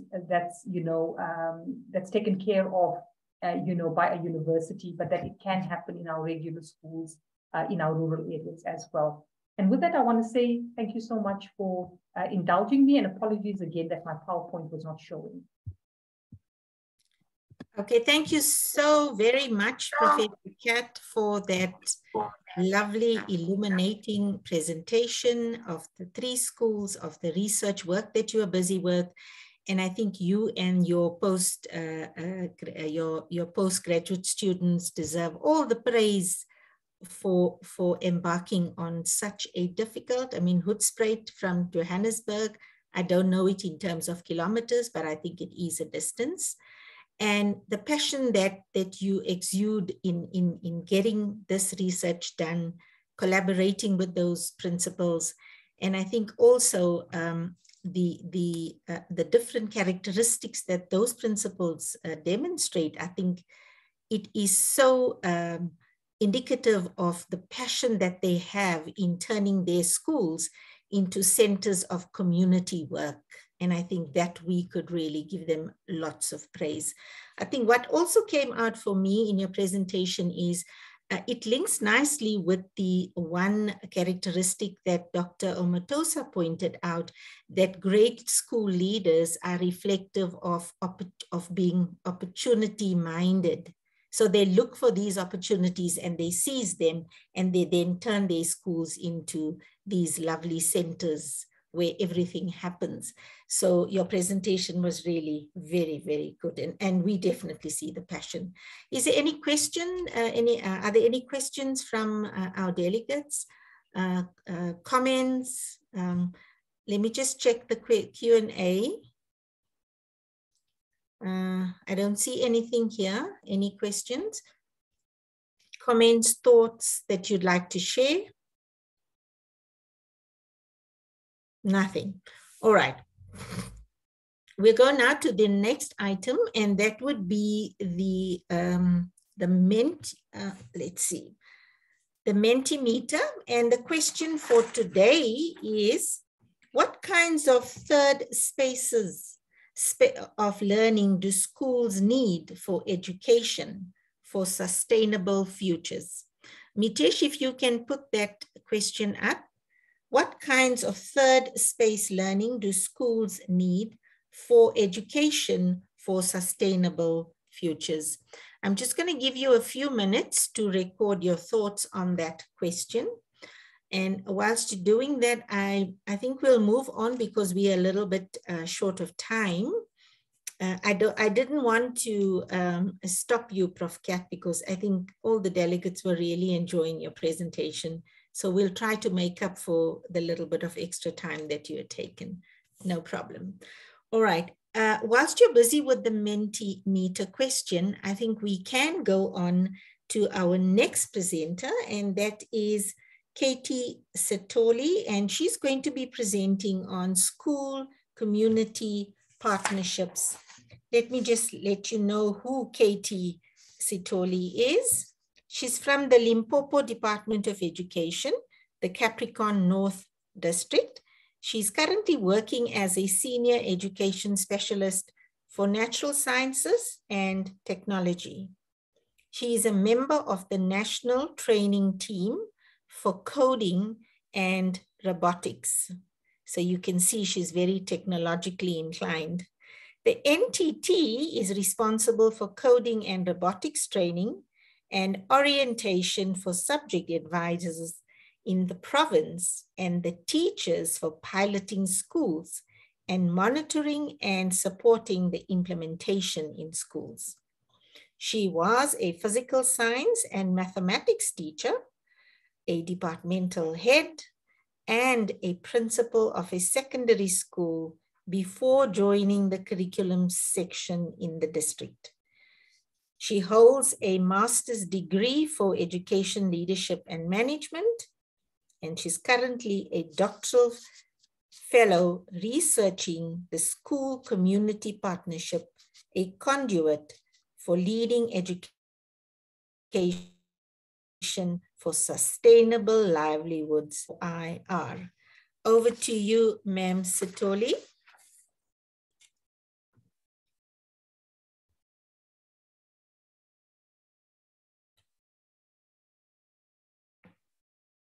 Ma'am Setoli, are you in? Okay, good.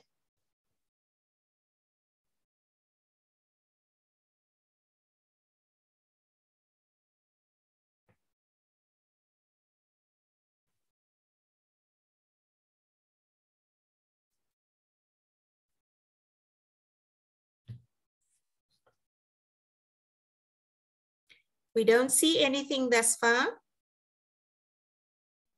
Oh.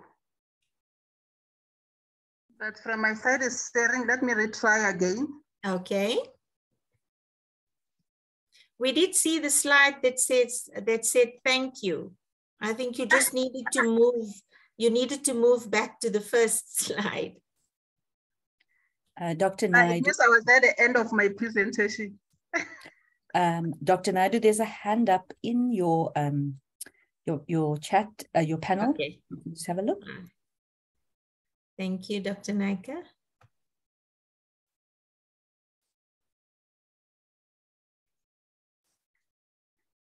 Are you able to see okay, now? Yes, ma'am, we are able to see it now. Okay, disappeared again. Oh, when I go to slideshow, it disappears. I don't know. All right, maybe then you want to manually move the slides. Maybe that can be helpful. I'm not sure. Maybe Mitesh can assist here. Okay, I think you were right. You can just go back to where you were, but I think you're on the last page. At the bottom of the screen, there's a left and right button. You can move to the front of your slides. So do what you just did now.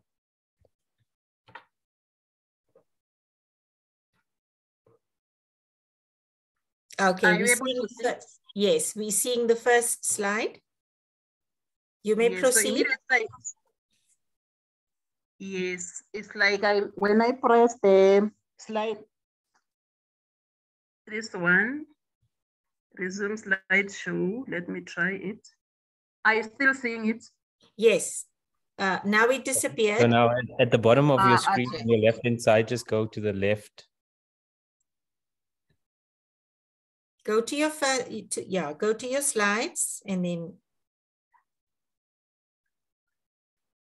My left. What should I do from my left? Okay, share first.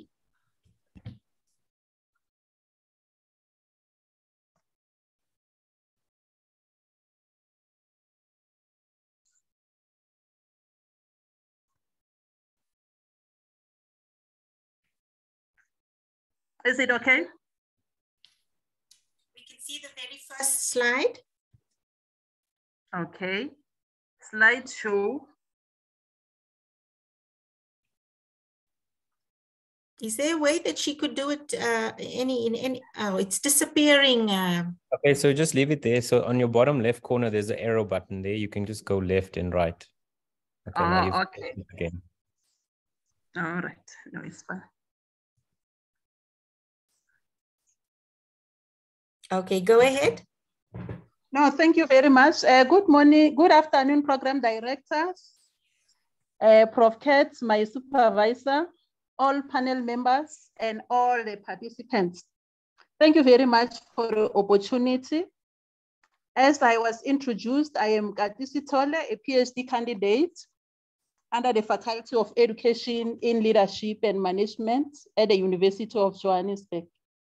It gives me great pleasure to present our research project titled The Classroom Under the Tree, Space, Conversations, and Sustainable Learning. We wish that our research will bring the necessary change that will help education leaders to create an environment that will allow learners to create sustainable livelihoods after schooling. We wish our interventions will bring the necessary change. Majority of us, we are used to a traditional way of teaching, where we understand that teaching should happen in a classroom, where certain principles and certain ways of teaching have to be followed. The question is, what if we take education out of the classroom and create a space where learners will freely learn and explore their own learning?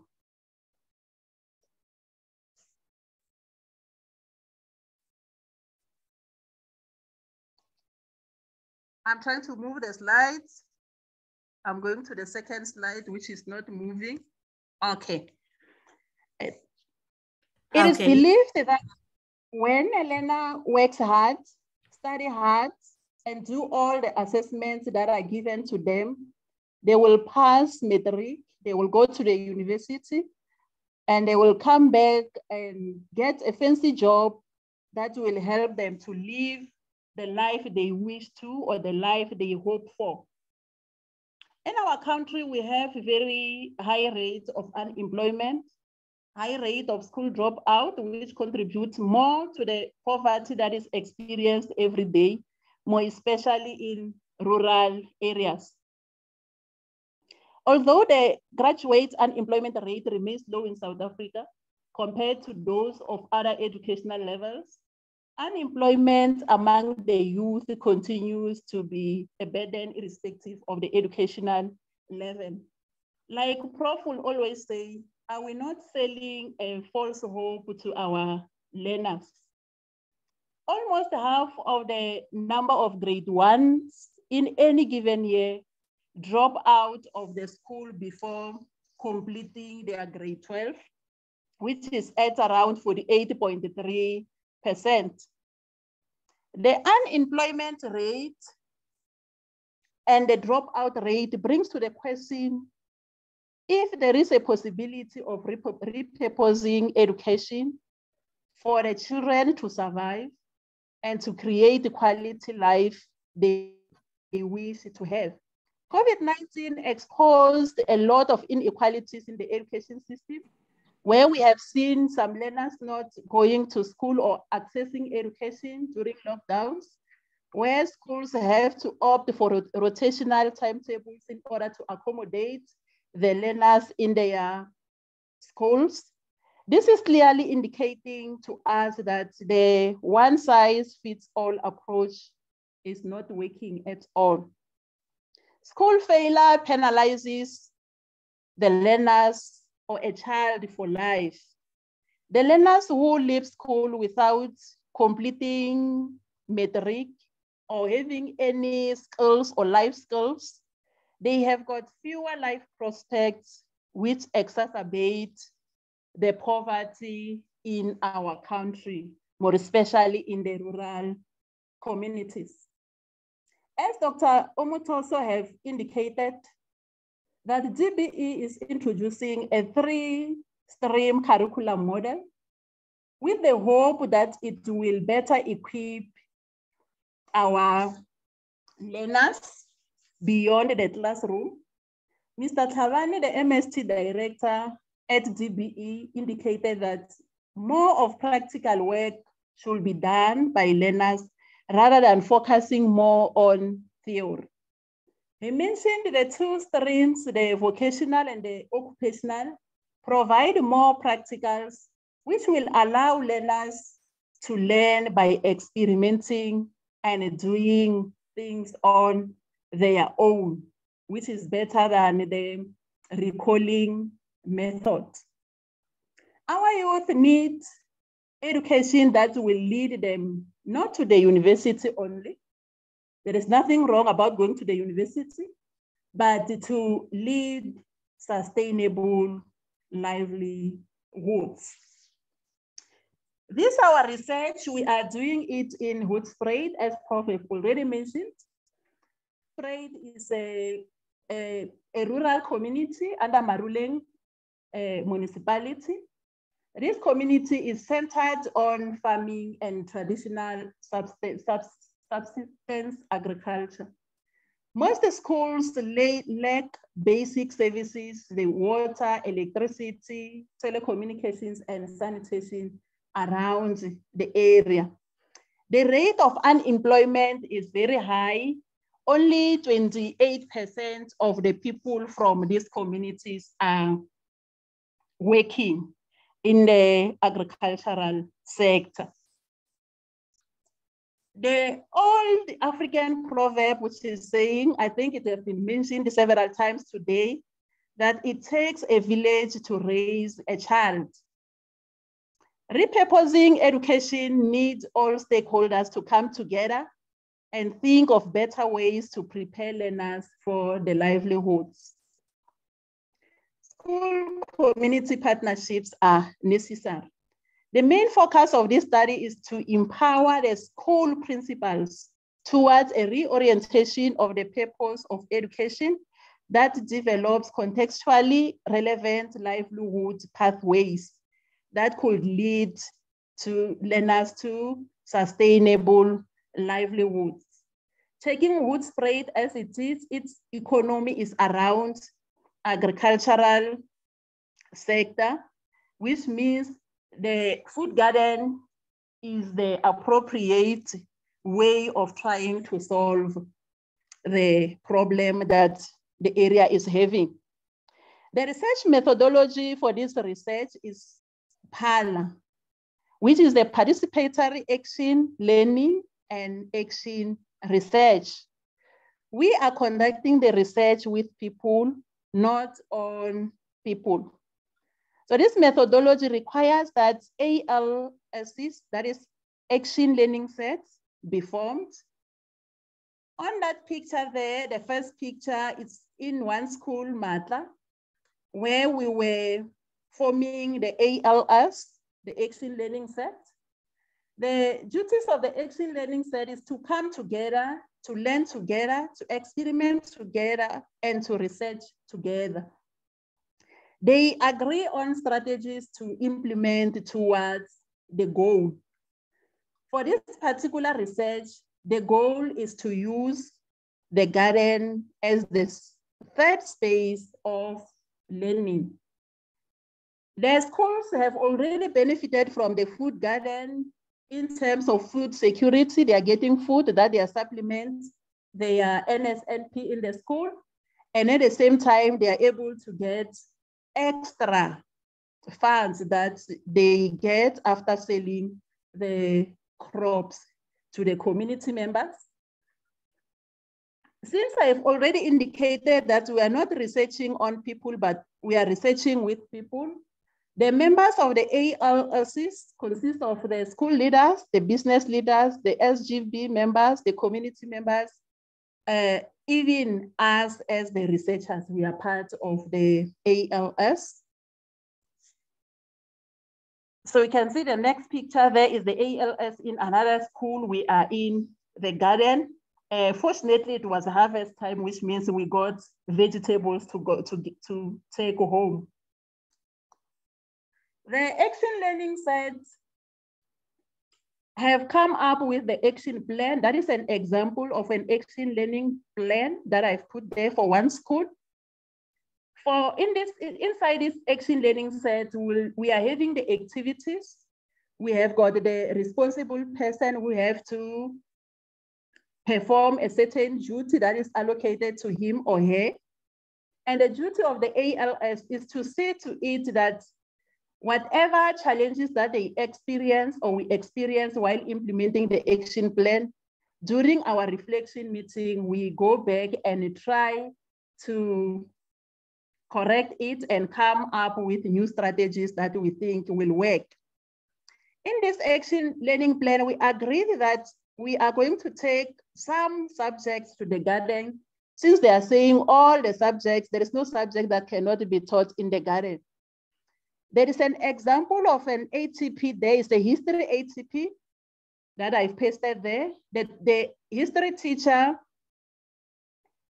indicated the topics or the subtopics that you can take to the garden, which means for learning to happen in the garden, it doesn't need a new curriculum altogether, but the curriculum that we are using, the very same CAPS document that we are using at school, we can go into it and check the topics that we can take and go and teach in the garden with the learners, which will be more practical than when we are just teaching in a four-cornered room. And then the other pictures, those are teachers in the garden, but there is a video that I wish to share. I'm not sure if the volume will be enough for the teacher who's teaching life sciences. It's just a 1 minute and 50 seconds video. Let me try it. You'll indicate if there is no sound. Pending reaction of plans again response to external stimulus. It's okay, Mr. Toli. Oh, thank you. So the volume is a bit low, but we can hear. Oh, okay. Response to light. So if you can check our garden, this our plants growing straight upwards is because there's oxygen Equal distribution of oxygen. So which means to promote growth to grow upwards. So, but if maybe there was no equal distribution of the oxygens, it's supposed to bend towards the light. If maybe there was a unilateral light, which means one light coming from one side only. So if you can check this mango tree here, you can check the mango tree. It's bended towards the light. If the reason is because the light was shining too much on one side only, and since they are very sensitive to light, the oxygens, they move to the darker side. And then the function of oxygens promote what? Growth. So which means the plant will grow too much where it's dark, there's a darkness, so it's bending towards what? The light. So I want to ask you, what are the functions of oxygens?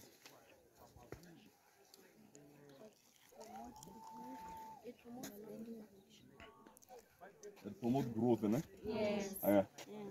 And then also if maybe, where do we find oxygens?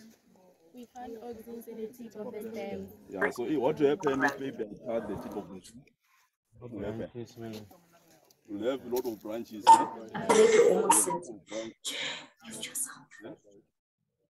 And maybe you can cut it. Oh, thank you very much. That was the short video that we were having there. What I was trying to show there is the teacher. The teacher has captured this video on his own while he was with the learners in the garden.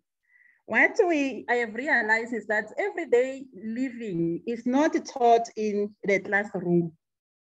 And indigenous knowledge never makes its way to our classrooms. Hence, our wish is that the garden provides such an opportunity to our learners.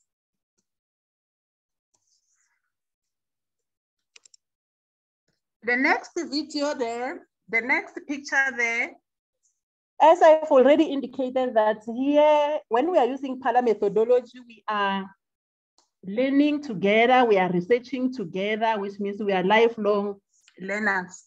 We have got a video of a community member and a teacher sharing with the whole ALS, though you don't see us in the picture there, how the context on decomposition. Let us try to listen to this. It's 50 seconds. Earthworms. Any organic farmer, they need earthworms. Earthworms, as I said, they break down the organic matter into finer parts. It helps it to decompose again. When you speak of earthworms, you speak of decomposers. We know earthworms, some will use them for fishing. But the best role that they play is very important in the soil. Yes. So each time when you check, they say soil is a living thing because of those earthworms. You can't say a soil is a living thing if it doesn't earthworms.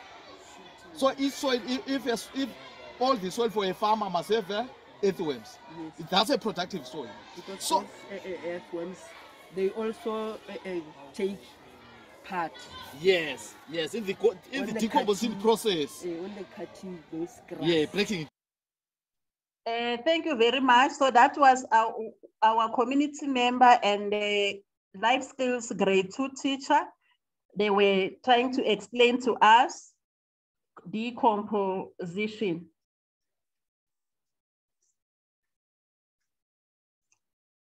And then we come to photo voice, as Prof have indicated that we are using Phala methodology. We also use photo voice.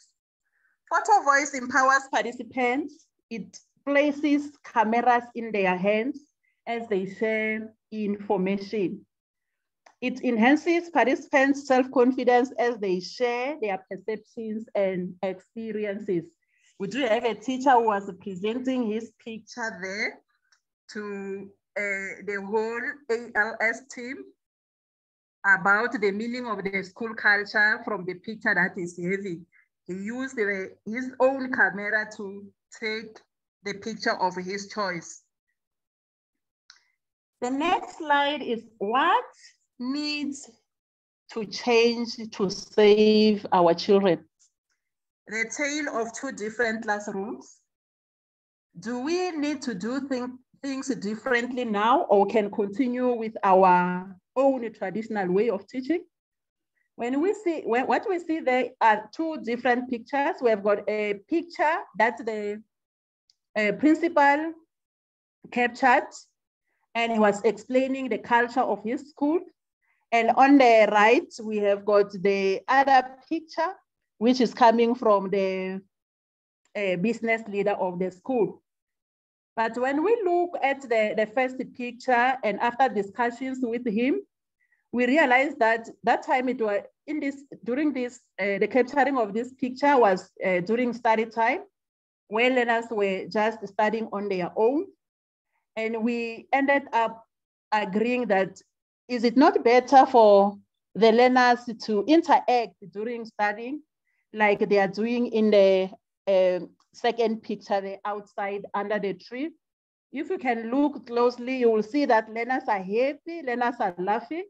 But when you look at the other picture where the learners are in a closed classroom, four-walled room, you can see some are holding their hands on their heads, some on their chins, to show that it's very heavy. It doesn't show any happiness and sharing there.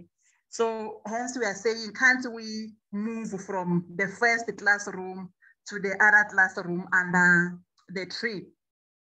The four pictures that are here, the first picture, if you can see the green parts, the business leader captured this pic, and he was appreciating the beauty at the school. So the school have used the opportunity, though they don't have enough water, they are struggling like the other schools, but they use the little that they are having to create a beautiful environment where the learners will learn in a beautiful place. So using the opportunity that we are having around us, that was the message that came from that picture. The second picture there is this learner. In this one, they stress the issue of confidence, that as schools, we must see to it that we build self-confidence to our learners. We must allow our learners to be who they are and encourage them to resume leadership positions while they are still at school. The third picture is coming from the school principal, who was saying in his school, they promote building relationships. You can see the two learners, they are working together. And when you look at the picture, no one is forcing them to work together, but they are having a very good relationship. That's why they are working together. So building relationships is a characteristic of a winning school culture or positive school culture. The last picture there, picture number 4, you can see we have got a lot of learners that are eating. There is a story behind that picture, but to cut it short, the learners fundraised by selling the food from the garden, the crops from the garden. They wished to have a different meal on this day. So they sold some of the vegetables and used the money to buy meat. So on this day, they were not eating the normal food that they eat every day. But the main thing in this picture is sharing. They believe that a positive school culture should promote sharing. If you can see closely, you can look closely, you will see some of the learners already, they have got their food, but they are not leaving until the rest get their food. This is done so that if maybe one of them or two of them or some of them don't get enough food, they will be able to share. And then Mandala Garden, the third classroom. Sustainable learning hinges on practicality. The Mandala Garden has all that. The previous pictures that we were seeing that were green are coming from the usage of this land as an opportunity.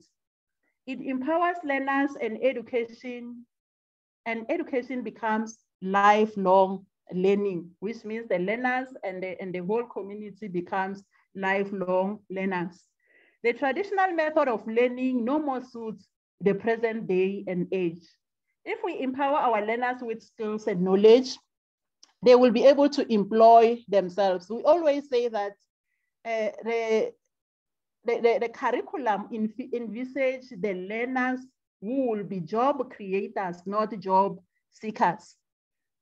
The more our learners spend more time within the four walls, the more they become demotivated because education becomes boring and irrelevant. So we need to repurpose education now and save the future for our learners. Where and when does the conversation start? The conversation has already started with all of us here. Good luck, rescuers of South African education. Thank you. Thank you so much, Mrs. Sithole, for showcasing your research and working under the supervision of Prof. Kat. I think you guys are doing a wonderful job. There is a comment and a question. Do you consider including the learners in the action learning team? I think that question was posed to either one of you, Prof. Kat or Mrs. Sithole, but any one of you can respond. And then there's another comment, the children under the tree look so free. Learners in this picture will enjoy learning in their happy moods. Definitely, a happy learner is a productive learner. Any responses from any one of you regarding the inclusion of learners in the AL team?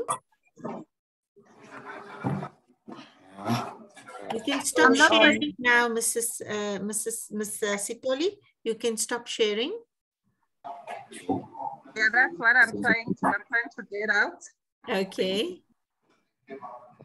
Okay, so in response to the question while Kathy's trying to sort out her non-sharing, is to say that in the high school setting, it's more viable to include learners.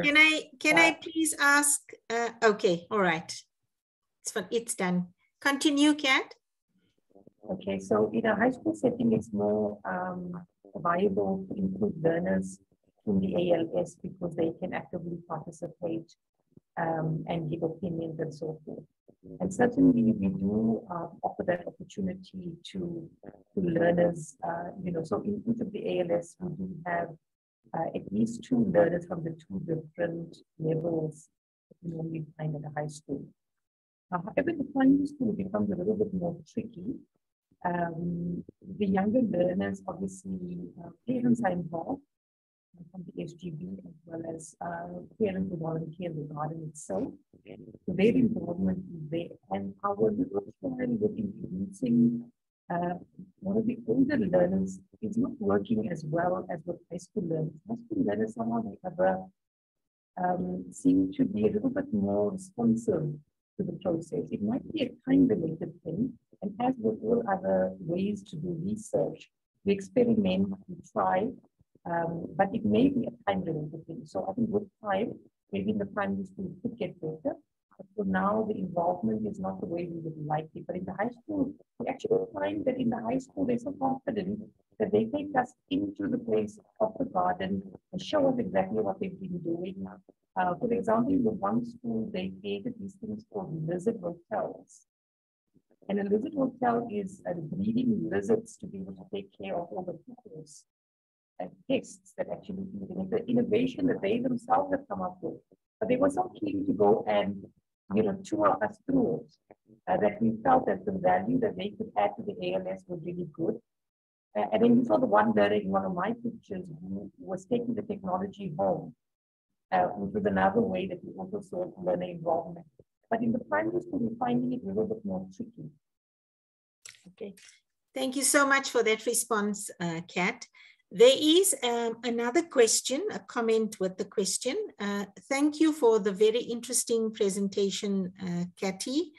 From your observation, what do you think was the key in these schools to unlock different learning spaces for the learners? Ms. Sithole, you would like to respond to that question?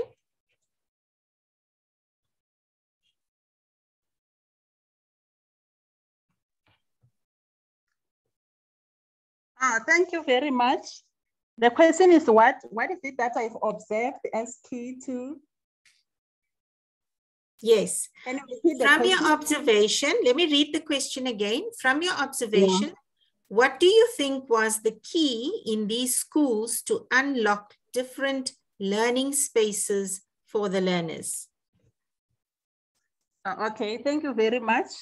From the 3 schools that we are working with during the formation of ALSs, like the principals or the leadership initially sort of selecting certain subjects only to be taken to the garden, like in the primary school. But during the formation of ALSs, we realized that the other teachers indicated that they don't want to be left behind, because even their subjects can be taught in the garden. So why should some subjects be selected and the others be left behind?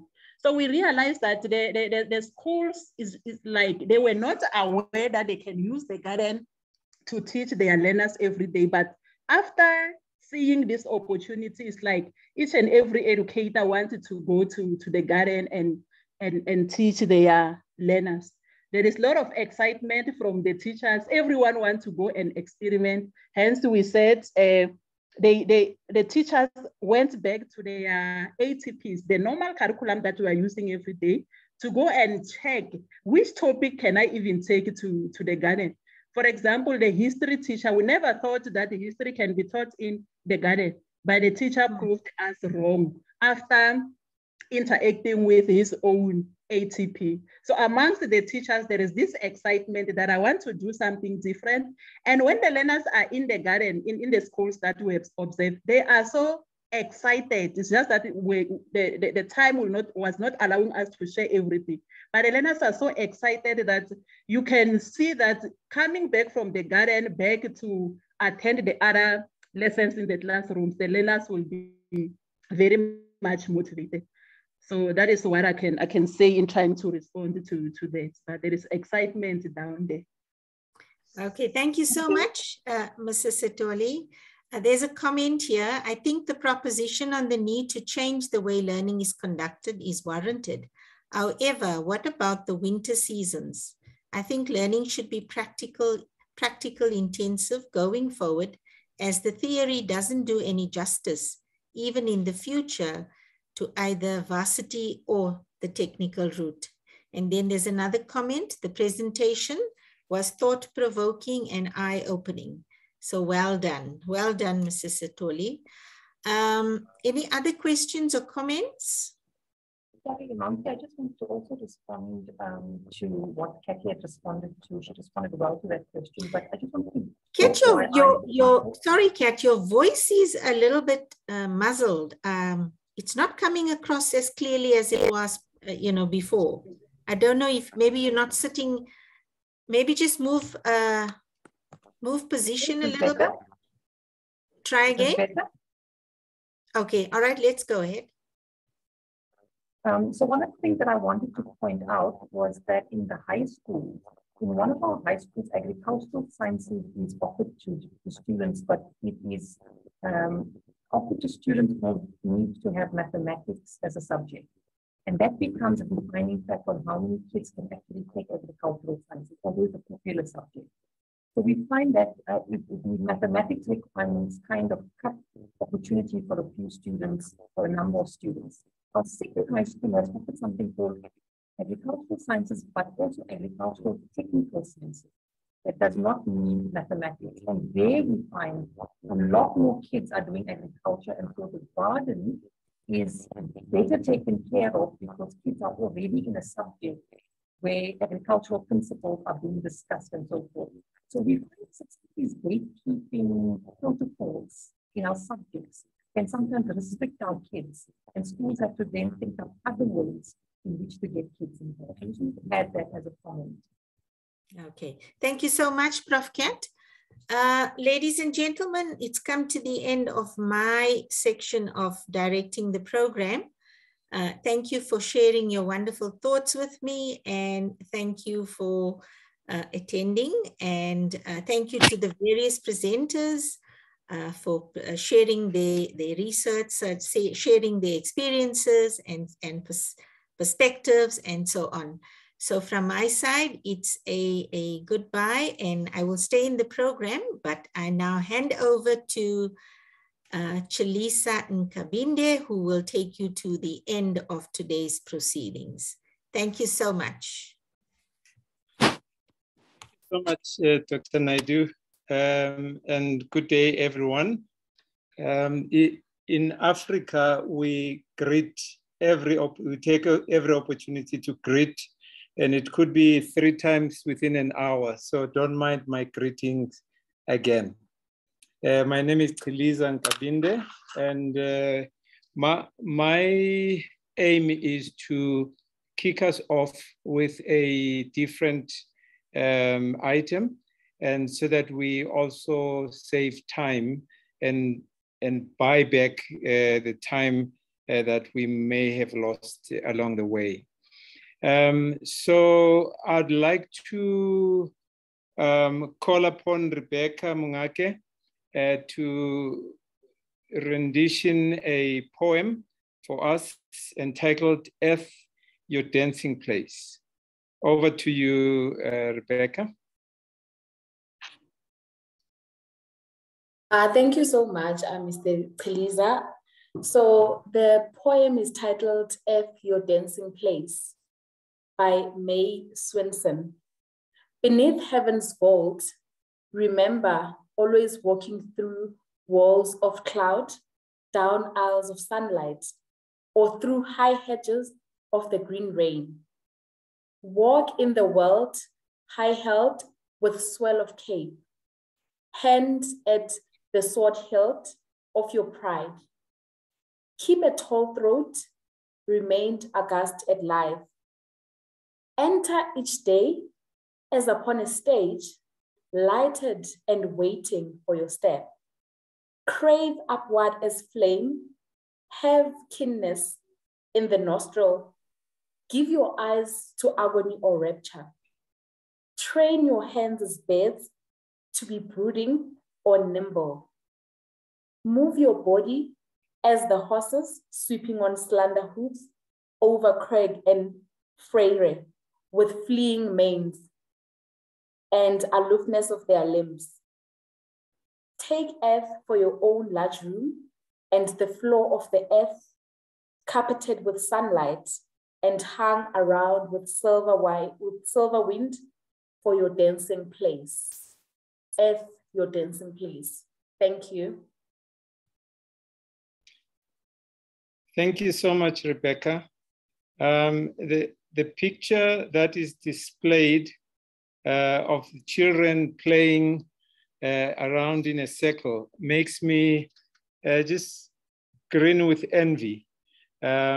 Just thinking back of my childhood, playing on earth barefoot, I long for those days. I wonder what happens to us as adults when we grow up. We lose that playfulness, especially around the earth. We are going to go into our next speaker. And our next speaker is an educator, and his name is Andile Perfect Mngwango. If we had time, Andile would ask you how you got the name Perfect. Andile Mngwango is a passionate commerce educator at Parklands High School.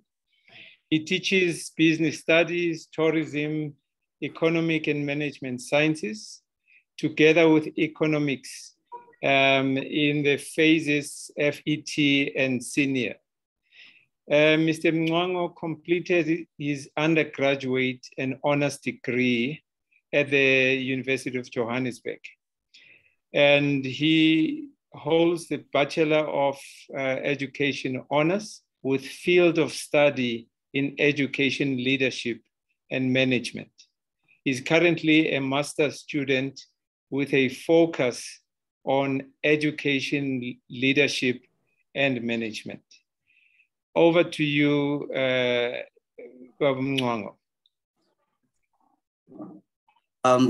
Thank you very much. Greetings to everyone. I am really much honored to be given this opportunity to speak before you.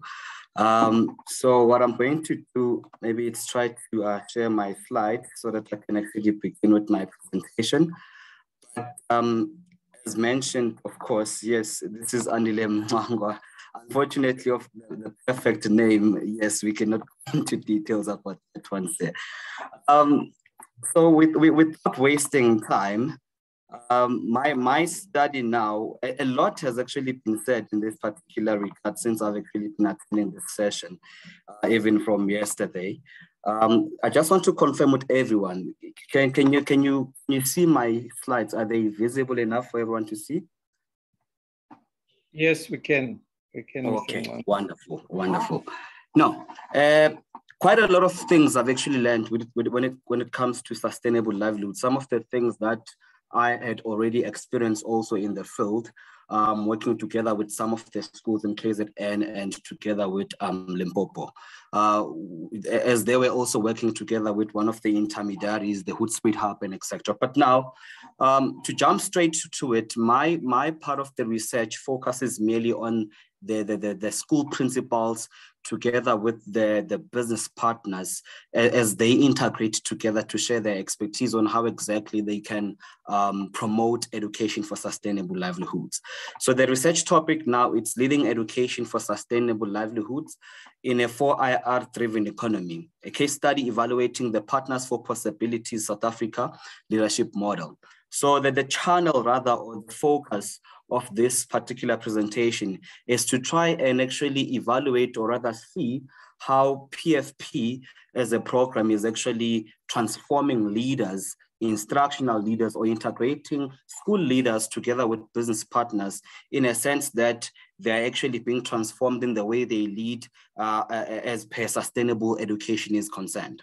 So the focus now of this presentation will be trying to answer these questions that you see in these slides. How instructional, or how is the instructional leadership role of the school enhanced by the PFP development program? The experiences that the principals actually had encountered on the field as per trying to redirect this education now into what sustainable livelihoods. But maybe to give everyone I think like an overview now. This study was obviously motivated by the 40% drop or learners of drop when it comes to education. Learners actually not getting pretty much of the opportunity they need, but dropping out due to different socioeconomic issues. One of them being poverty. You know, the statistics, or rather the percentages, they keep on increasing as time goes by. We see a lot of learners not receiving the opportunities that education actually promises them. Now, it raises some of the questions to say, now, how can we, as school leaders, work together with all the relevant stakeholders in such an extent that we get to change education for the better, change education in such a way that it end up benefits the learner, or it creates opportunities for the learners. Now that's where now PFP as a program actually comes in with their elements, with their visions and missions and goals on how exactly they go about that. Now, that's more of the motivation or the problem at large here. The learners not receiving the skills that they need to survive. Now, in this particular study, what we see that it's the literature review that also now sort of like had argued that, you see, one of the ways that this can actually become a success, the integration or the acquiring of learners in terms of the skills they need, the redirection of education into what's sustainable livelihoods. It's if principals, they shift from autocratic leadership styles, but into more collaborative or democratic, or rather decentralized approaches in a way that they involve every relevant stakeholders in terms of developing solutions to their problems and etc. And we all know that COVID-19 really was one of the problems that were mostly experienced by a lot of people or sectors in the economy itself. And to go further in this study, what we've used, or what I've used as a research methodology to conduct or to acquire this data now, it was to use a phenomenological study approach, in a sense that we learn from people who actually are in the field, and we are learning with them, using together with some of the interview questions that were actually asked with regards to them, trying to also work together with my colleagues, Mrs. Tole being one of them, creating action learning sets and learning and seeing how exactly education can actually take place in the field itself.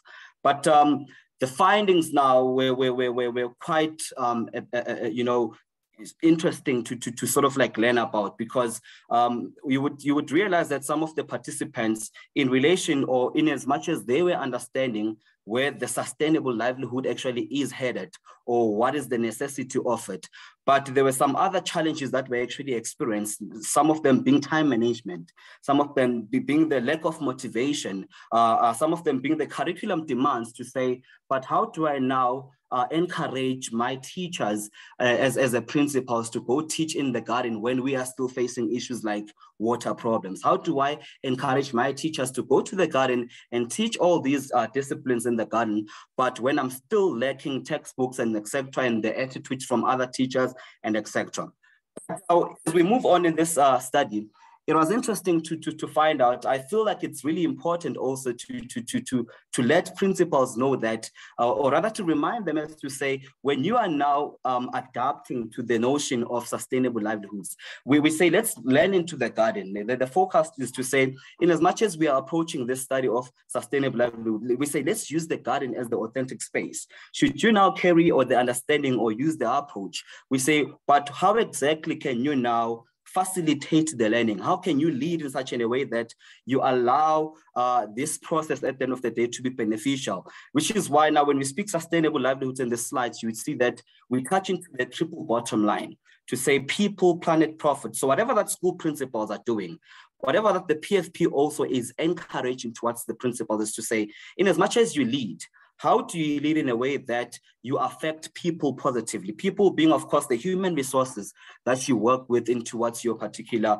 workplace. What skills are you giving them at the end of the day that will actually help them to survive? A lot of colleagues have already mentioned the necessities or the skills that they're actually being acquired in the garden. The skills of survival, knowing how to create my own garden and actually at some point even establish a small medium enterprise selling those crops and generating some revenue for myself, which is where the next other P actually comes in, the profit part, the job creations. When you go to the rural areas, you would realize that most of that environment constitutes of a surrounding whereby most of the dominant opportunities for kids after matric, it's mostly in the agricultural sectors or tourism because of how the area is actually situated. Now, this brings the necessity of why exactly education or leaders now should try to redirect this education towards sustainable livelihoods, to use what we have in the environment that we are in to create opportunities, to create something out of nothing. And then the last piece is planet, the sustainability itself. You know, it was interesting to learn from one of the participants who said, I do not only come to the school to actually donate or rather give or maybe give fences, helping the school to actually create a garden or whatever the case is. But what I also do is to help these particular members to learn the skill of how to protect their gardens. In as much as we teach them to create mandala gardens, these kids, these teachers, but how can we also teach them to protect the garden so that the garden can continue, you know, produce for them in the long run? Which was very interesting to learn about, because it could show, you could see that leaders are thinking, teachers are sort of like thinking, you know, the way in which they see education is also being shifted. You could sense some sense of positivity and emancipation in the learners' minds as well, together with the teachers and school leaders. Now, Just to give people a bit of like what Partners for Possibility South Africa actually does now. In this slide, you would see that they have actually engaged with many provinces, you know, in relation to what they do in terms of transforming school leaders, business leaders, and also learners and education at large. Now, PFP, it's actually a yearly program that aims to, you know, develop skills to strengthen the principals themselves. In a sense that we say, we are not exactly giving you money, because it's funny, because when people think of giving back, most of the time, they would think of only the tangible things like money, the resources. But in the field, running the study, what I've also learned is that when giving back, some of the participants, or rather some of the most contributing give backs or CSRs that were conducted were mostly intangible, having to receive the expertise from the business partners on how to actually, you know, plant and grow crops, and how to actually use those particular crops to actually connect them to the market, generate revenue for the school, uplifting the school, changing the way people are actually thinking. It was actually interesting to learn about that, which is what Partners for Possibility now stands for, to say not to provide you material resources to a school, but to create, to help you, business partner and school leader, to actually now form relations with communities in a way that at the end of the day, we are working together to come up with solutions to solve socio-economic issues like poverty that was actually brought by COVID-19 and etc. Now, the numbers continue to grow. The graph in this slide proves that the relationships, the partnerships are actually growing year by year. You know, you would see some of the numbers had slightly dropped, especially the year of 2020. We all know that this was the year where COVID-19 first hit us in the economy itself. And this was some of the challenges also that were experienced by school leaders, especially in KZN, when one was actually asking that, but what have you benefited? What have you learned since you've joined the PFP program? As a leader, how are you changing?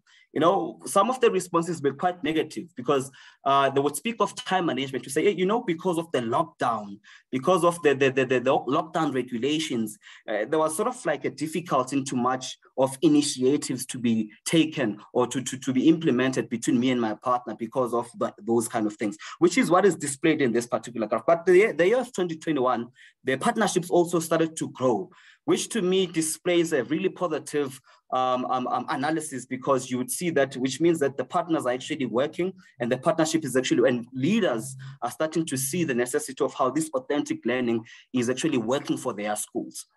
Now, to also answer some of the questions that are actually roaming in this particular studies, to say, what does it mean to become an instructional leader? If you are actually in this PFP program, how are you now as a leader or as a principal precisely actually being taught to lead? How are you unlearning whatever that you think leading is, or rather how leading used to be suitable in the past? How are you now shifting it into adapting it into these changing dynamics that we live in terms of education? In the pictures here in the slides, you would see some of the principals, the principal of Dipone Secondary School, together with his partner there. They were engaging, trying to formulate these strategies together and to think as instructional leaders as to how exactly can they go about executing these plans. How can they go about using the garden as the third place of learning, you know, using the garden? How are they actually going to even instill the sense of agency from the teachers to say, no, it is very much necessary for us to use authentic learning, as opposed to learners having to all the time sit in class and actually now get to be taught theory and not practice, you know? And the responses were really much interesting that I've actually got in my findings, which I will discuss a bit later. But talking of the instructional leaders, how these leaders are being equipped, they are told to say that to be an instructional leader now, it means to try to comply with one of these elements, you know, transparency, to be transparent enough, to build trust with your partner, you know, to build trust with your relevant stakeholders, your SMT, your teachers, your community at large, you know, to be a visionary, to not only think for what needs to be done. Hey, we need to create schedules so that we can issue out reports for Learners Friday. but not to only think in that short-term mind, narrow-minded, but to also be much of an extent to say, but at the end of the day, when these learners actually write their metric results, at the end of the day, when we get these metric results, that actually displays what kind of a school we are, what opportunities are being created for these learners. Along the process before they even matriculate, what skills are they acquiring? So this study is looking at that. How is this leader now working together with the business partner into actually being emancipating the education itself, or rather to create opportunities for learners in a way that they gain these skills to survive? It was very interesting to go to KZN, and these were the schools that had actually visited. Nyoni Twele, Northdale Primary School, Kopsel Combined School, Mbopomene Secondary School. It was really interesting to also meet one of the learners at Nyoni Twele who was actually pretty much already up and running with the sustainability or the agriculture itself. He introduced us to one of his garden where he was actually creating his garden at home and using whatever that he was planting to actually generate some revenue. It's proof enough to see that whatever that learners are actually being taught at school in the garden, they are now taking it further home to establish those small, medium enterprises. Even if I matriculate as a learner, I don't get opportunities out there, but at least now I have these skills that can actually help me to survive. And these skills are the same skills that I will actually use to actually expand my business if it should be viable enough in that extent. Now, most of the findings in combination in these schools, the common things I've identified now is that because of the lockdown and the difficulties, the regulations, nothing much has actually had occurred because some of the schools, their gardens were not pretty much up to standard, and some of the challenges because of that, it's because of the sanitation problems they would have, the water problems they would have, the vandalism that they would actually have, the drugs that were also consumed by some of the learners in that school. Some of the principals were sort of like also still depending more on the department, expecting the Department of Education to be the one all the time, offering a hand to say, hey, this is the money that you can use to do 1, 2, 3, 4, 5. But I like how partners for possibility now becomes the center of the attention in this regard, to say, no, you as a leader now shift your thinking.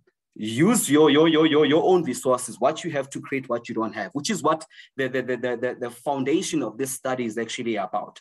Now, to further emphasize this, the literature says to us, in as much as we integrate principals and business leaders, what roles are expected now? How can we as leaders, because there were some principals that says, no, I was very happy to join the PFP program because I would attend most of the meetings whereby I'm seated only with principals and we discuss principal stuff, administrative stuff that are actually normal. It was a different workshop for me because it changed how I was actually thinking, how I was actually behaving and leading my team. So some of the roles is to support and promote sustainable livelihoods, to create collaborations.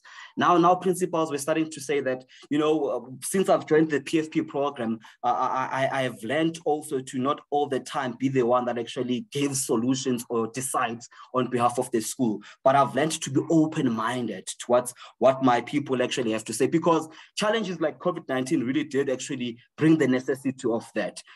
Bring the necessity of collaboration in as much as we are actually thinking about sustainable livelihood, in as much as we are thinking about poverty that actually had affected a lot of kids. As a leader, it starts with you, being the school leader itself. Once teachers see your changes in terms of attitude, your positive attitude towards authentic learning, it becomes a bit easier for them to also follow into the same thing. Creating strong community relationships. I liked how the principal of Mbopomene Secondary School was actually a bit into the relationships of the community, how he actually had handled the relationships there, because you would realize that we also have the SGB as the stakeholder in that regard of sustainable livelihoods. Pictures in these slides now actually gives the display of what I've actually seen now in Limpopo, where I have seen that some of the most effective ways of how sustainable livelihoods can actually be achieved, not only by the school principal together with their partnership with the business partners, but also with the intermediaries. They were using the Hoedspruit Hub as the hub that is actually carrying some of the expertise on how they were actually teaching these schools on how they can actually create mandala gardens. You know, it was actually interesting to see the collaboration of how unity or synergy, or rather when people work together, can actually now start to develop more solutions to existing problems, which was really amazing, because not only educationally it was benefiting these kids, but also the trust. You could see now the trust being created, the transparency. You could see the smiles in people's faces. You could see the hope in the education. You could see learners coming to school, of which I believe these are some of the things that feeds now the problem statement of the study, to say 40% of these learners are actually dropping out. The question now becomes, if we look at it optimistically, if ever such more and more initiatives are actually being conducted, as per evidence, we've seen that partnerships are actually growing as per PFP is concerned.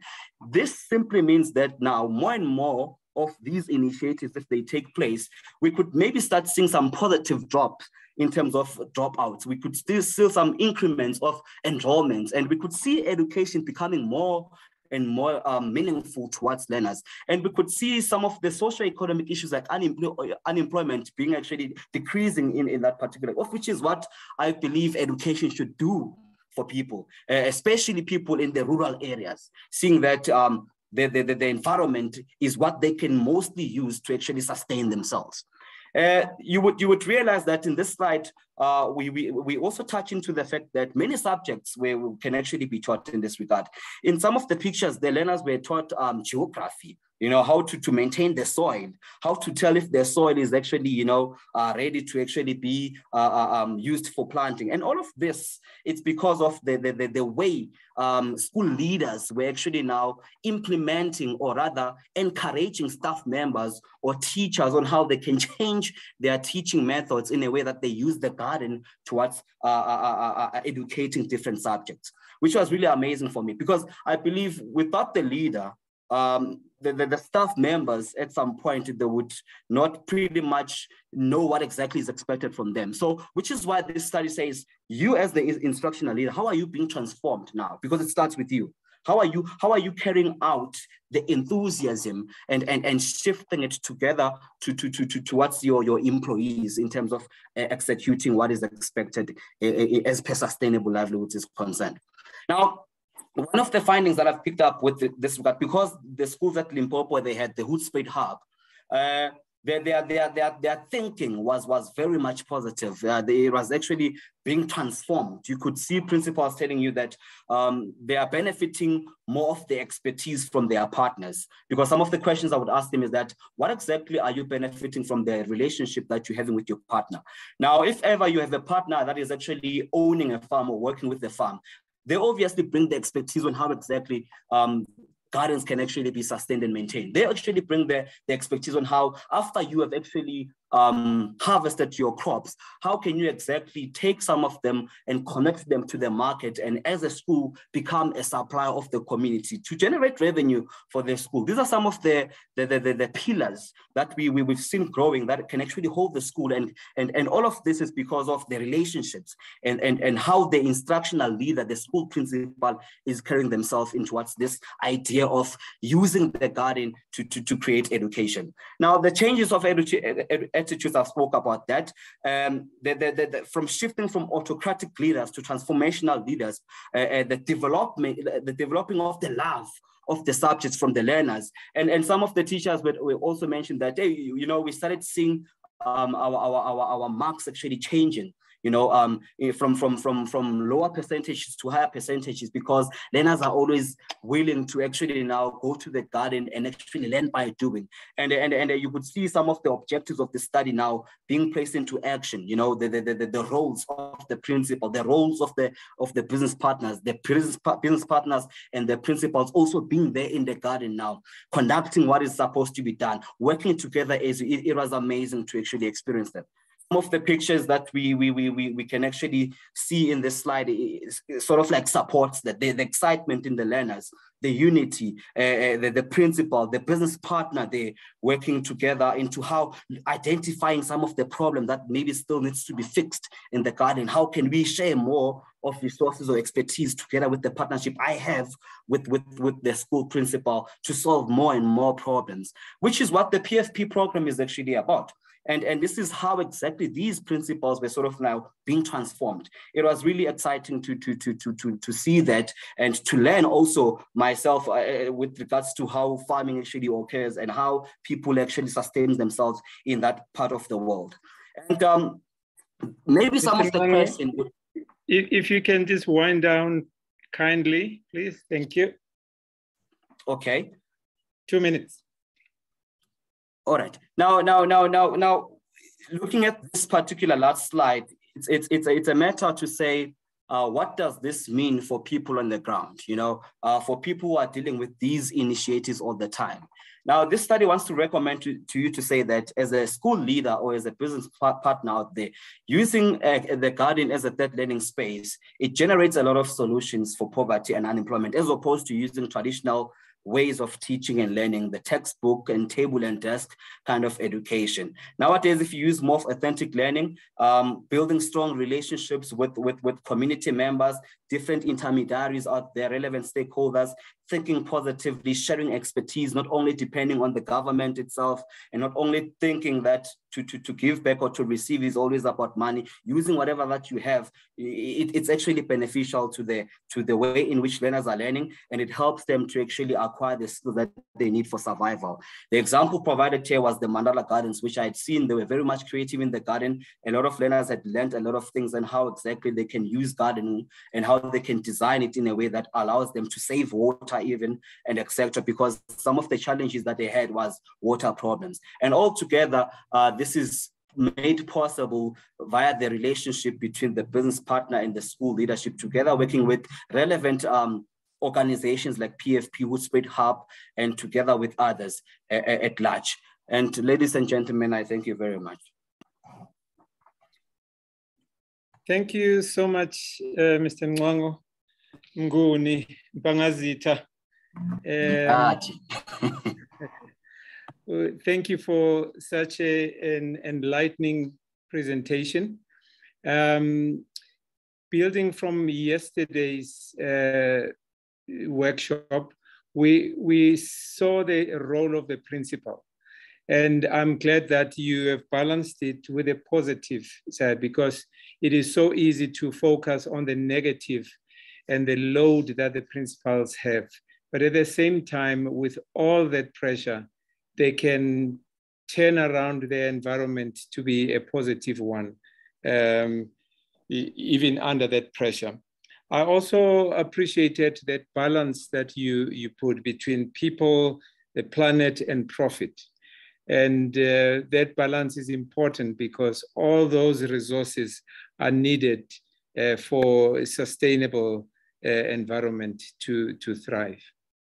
Thank you so much for that.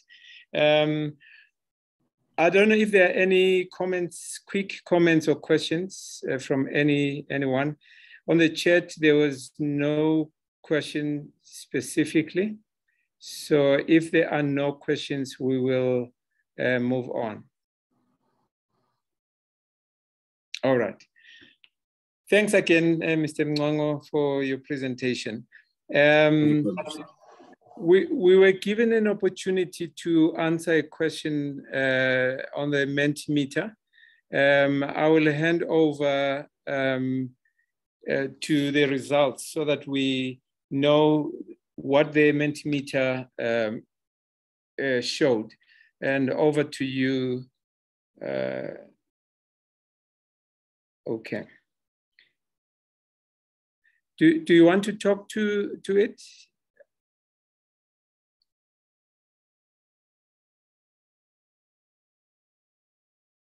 All right. So the question was, what kind of third space learning do schools need for education for sustainable futures?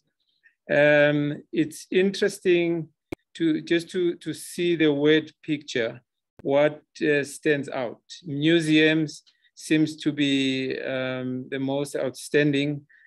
specialist classrooms, tech or technology labs, common transport spaces. That would actually be quite interesting to see how that works out. Okay, there's more still coming on technology, gardens, playground, gadgets for research, cars in the school. I'm sure this resource is always available in the school. Orientation to 4IR, themed learner camps, the outdoors, workspaces, leadership centers. So these are all that comes from our responses, and thank you so much for these responses. Yeah, let's move on. Thank you so much for that. Mr. Mngwango, if you could stop sharing, that would be great. Thank you. Yesterday, we got to this point of the program where Dr. Sadi Seyama summarized and gave us an overview and the learnings and the insights that came through the whole day. I really, Dr. Sadi, enjoyed your summary yesterday, and you punctuated it with Izbongo, and that made it even more exciting.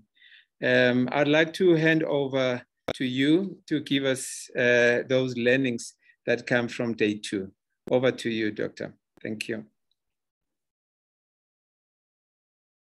Thank you. Thank you very much. You're putting me under pressure, Butchilis.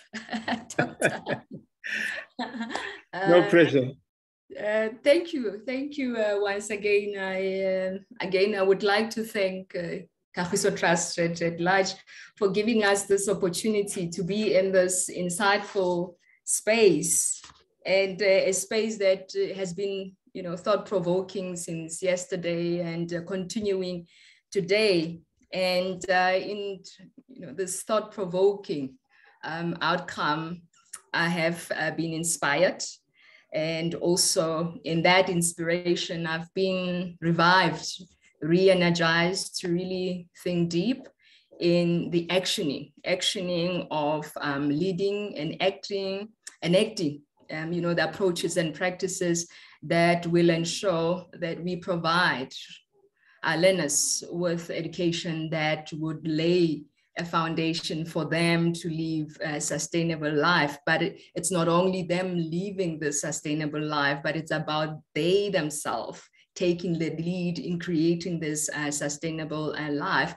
And what is important with that is it's a sense of ownership that we see emerging in how we see the insights on how we need to provide our youngsters with appropriate skills. It's not only about appropriate skills, but it's about shifting the learner's thinking as well in terms of the importance of nature and working together with nature, and also working together as a people for all human dignity. And I must say that again, we get to understand that this role of transforming education for sustainable future, it's not an easy task, particularly with our school leaders. We do need a different type of a school leader, a leader that thinks differently, a leader that enacts things differently. And pulling what the insights from yesterday and today as well, what is becoming clear is that education towards sustainable futures demands a shift of a paradigm. So we need to shift from this narrow, one-sided focus of a paradigm, and we need to embrace the different paradigms that are there that reflects the multiplicity of ontologies and epistemologies, and to working with them together so that we can bring in these new approaches and practices that will get all of us together work towards the sustainable futures for our children now and also for future generations. And for us to be able to do that, we need to embrace a holistic approach. We need to embrace the notion of complex systems.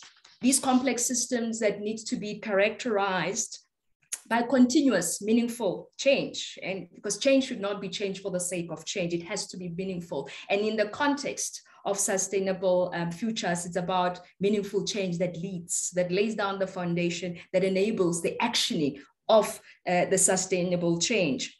It is also a context that is characterized by turbulence. So we do need leaders that are flexible, adaptable, and that can be able to make decisions quickly in that space of turbulence, that can still maintain the clarity of thought, and at the same time having the ability to assure, their partners, the teachers, SMTs, learners, as well as parents, that, we're going through turbulence, but we have our handles on the control and we'll be able to go through, the turbulence. So there will be these pilots who, against all odds, they're still able, to pilot through those turbulence. And again, it's a space that is characterized by healing as well as recovery. And we do need to heal from, the damage that has happened to us as a people, coming from, an environment and also the society. Also, it's about us recovery. Because unless we recover, we will not be able to think clearly. We will not be able to shift our thinking to a more positive, to visions that are really enabling as well. Therefore, we need school leaders that have multiple intelligences, multiple skills and competences that draw from the different discipline. And these insights, they come from all the presenters from today, starting with Dr. Omotosho, to Professor Yasim, to Ms. Sitole, and to Mr. Nwango. Starting with Mr. Omotosho, just to remind us a little bit of the insights that we gain. It's about the need for entrepreneurial leadership skills for us to be able to attain this holistic development that is so necessary to support our learners to developing the knowledges and skills for sustainable futures. He highlights the importance of leaders understanding the context, and not just basic understanding, but deep understanding. And it means working with the people within in that context to understand the challenges that are there. And that's how then we can be assured that we're moving in the right direction towards this new systems. And again, he emphasized the importance of teachers as well as school leaders being agents of change. It's about leading. So it needs to start. It needs to start there with leaders actually, which Mr. Nwango captures very well, that in this transforming, there's a deep realization that it starts with the leader. Unless the leader realizes the responsibility of transforming and being a visionary and being transparent and being positive and pulling everybody towards that place, it will be very difficult. As we noted that there are problems, there are barriers that principal face, as noted by Mr. Nwango, in terms of now principal readying themselves as instructional leaders to get the teachers to be inspired, to see the urgency now of working and through the guidance to start to repurpose education so that it is meaningful, that it moves from the cognitive, that it brings the heart of caring for the environment, the heart of caring for other people as well. And some of the challenges that he determined in their research study, it's the sanitization problems. And these are the problems that emerged during COVID-19, but these were still there. The positive aspect, if I may use the word, please forgive me if it does not sound right, but we were able to understand the urgency of the change. We were able to understand that we are in big trouble as South Africa. We are in big trouble in terms of really focusing on changing our education system.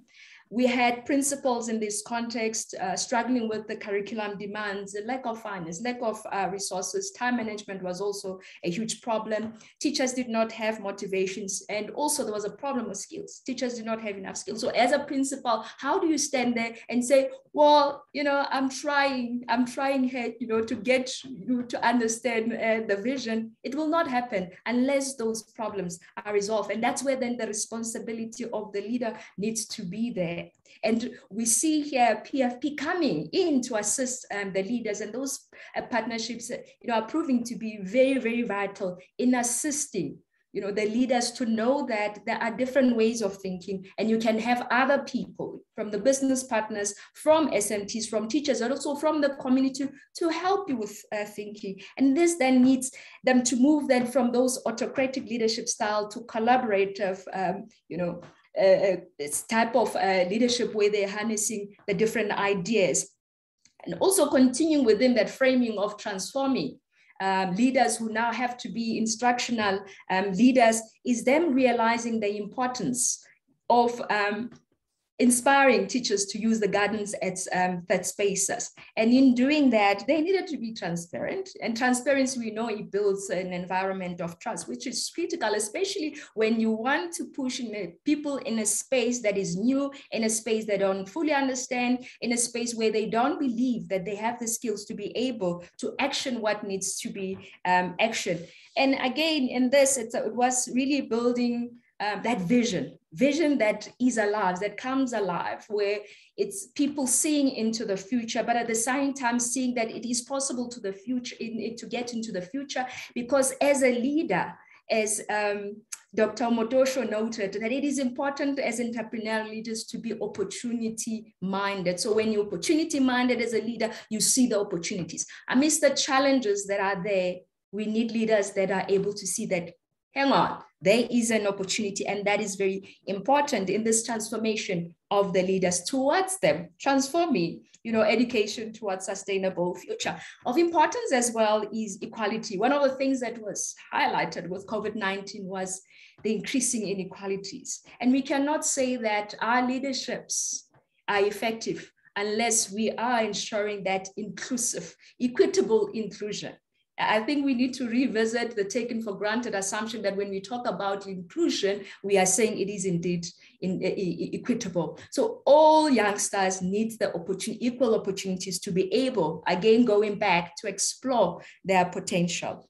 Again, in this transforming thinking and doing of leadership, it's about building collaboration so that you know, together with school stakeholders and business, they're able to work together in working towards this, you know, what is noted. It's about the people. They need to have the relevant skills. They need to benefit. Teachers and learners have to benefit. And also what is important as well, it's about the planet, caring for the planet, so that we can benefit from it. And also it's about job creation. Again, this takes us back to Dr. Omotosho, who highlighted the difficult context in which principal work in South Africa, that South African leaders do not have the necessary entrepreneurial skills to be able to work towards sustainable futures. And in highlighting, you know, the becoming or the how or the skills that these leaders need, it's about them being dynamic. It's about them being creative, innovative, and being flexible in their way of thinking, opening space for different ways of thinking. And importantly, it's about being digitally savvy. They themselves, they need to experiment. They need to lead by example. Also important, they need to be resourceful. And really that's what, you know, entrepreneurial means. Principals have to be entrepreneurial. We have a system that is very difficult, and for any principal to waiting for the Department of Education to provide, it is not going to work. There's no way we can get there. So it is really, really important for us leaders to be entrepreneurial, to be action-oriented as well. They need to not, it should not be just about the talk, but it's about the walk as well. And they need to lead that walk, you know, like Nelson Mandela, you know, say the walk to freedom. They also need to be proactive, you know, in the space that there is continuous change. We also need to see the opportunities and be proactive in taking up those opportunities You know, the worst thing that happens, you know, to all of us, to the systems, to education systems, is when we respond because we are already late. It becomes very difficult when you are in that process, in that crisis mode, to think clearly and be creative in solving the problem. So that surely tells us that, you know, we're just taking half measures just to close in the gap in that crisis moment. Also, what is important that he has emphasized is that sustainability mindedness. Sustainability mindedness, it speaks to the fact that the processes that the leaders put in place, they need to stand the test of time so that there is continuity to sustainability. Remember, when we talk about a sustainable future, it's not like a goalpost that we are working towards. That once we get there, we will then relax and say, sure, we've worked so hard for the last couple of years, for the last decades, but it will continue. It will continue to evolve. And as it evolves, there will be different ways of thinking. There will be different ways of engaging with nature. There will be different ways of engaging with technology. That, you know, technology, we have to look at in ways that will reverse the damaged environment and be creative in now ensuring that our futures are sustainable. And as he notes, it's very rare for principal to have all these skills, but they are offering a tool for, you know, principal to be aware of their need and what they need, and constantly look to see if they're getting there. And of importance as well is that inclusive approach that is necessary in acting entrepreneurial leadership. And we had Professor Yassim, my esteemed colleague, Professor, you shared a beautiful journey of research, but to us, it's much more meaningful than just a research journey. We got to understand and see the actioning of sustainability in under-resourced schools, your rural schools, your township schools, and again, showing that we can do something with the resources that we have. However limited they are, it's about how we change our mind. It's about seeing those opportunities, about also being resourceful within the limited space that most of our school leaders function in and are expected to achieve these amazing goals. And again, Prof. Yassim, you know, speaks to seizing the opportunities. So, you know, I always say to students that amidst all the challenges that we have, if we carry that positive attitude that I will do something with what I have at that time and not give up. The worst thing that we can do in South Africa and Africa at large is giving up and saying, oh, because we don't have resources. That will be a travesty. Professor Yassim took us from what it means to what it means to moving from class to a plate of food, engaging learners cognitively, but importantly is taking back to an environment that will provide sustenance, and the teaching of learners to now create and work towards that sustenance for themselves. And again, it takes us back in, you know, the importance of conscientizing our youngsters of the value of our environment, of the value of us, you know, working with the environment in its natural cycle. And important to this, it's how then, you know, learners were engaged, were taught, given skills, and to work towards a sustainable livelihood that really starts with learners having enough to eat so that their their cognitive aspects can be stimulated. And again, it's the sustainable livelihoods in the era of for IR. She asks important questions. Have we been selling our learners false dreams? Yes, indeed. We have a large number of unemployed graduates in our country, and that number is continuing. We have learners dropping out, as Ms. Sithole has noted, that the dropouts are almost half. And the question is, if learning is so wonderful, it's so amazing, exciting, and it really creating this picture, this dream of a wonderful, good quality of life, where you can make a living and provide for yourself and your family, why are youngsters dropping dropping out from the schools? Clearly, Professor Yassim was saying, yes, the education is not working, so we do need to repurpose it for sustainable future, needing a different way of thinking.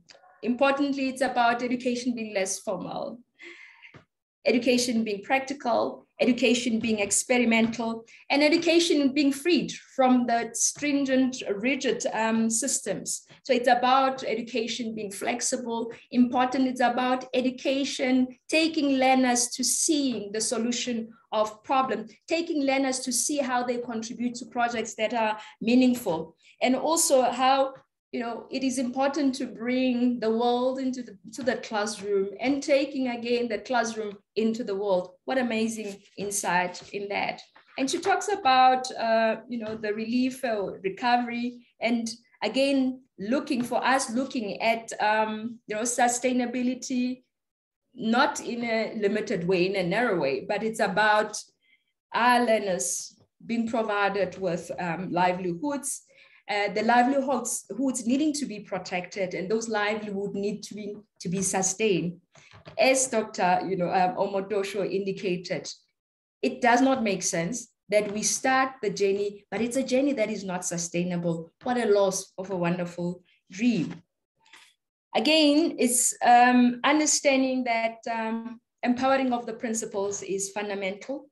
And thus the reorientation of the, reorientating them towards a different purpose of education is very important, particularly principals who are facing all sorts of challenges, community challenges, socioeconomic challenges, learners who are facing challenges because there are no parents. The families are dysfunctional, and seeing those partnerships with PFP where they came in handy really to assist with food for the learners. And again, we see how this then assists the learners to develop the capacity to earn a living. And this is very important in this new world we're living, particularly in South Africa, that one of the reasons we have high levels of unemployment of graduates is that they do not have the skills to create the jobs, the own jobs for themselves. We have school systems that focus on the academics, and then of the school years, learners don't have the skills that they can start to create jobs. They can start to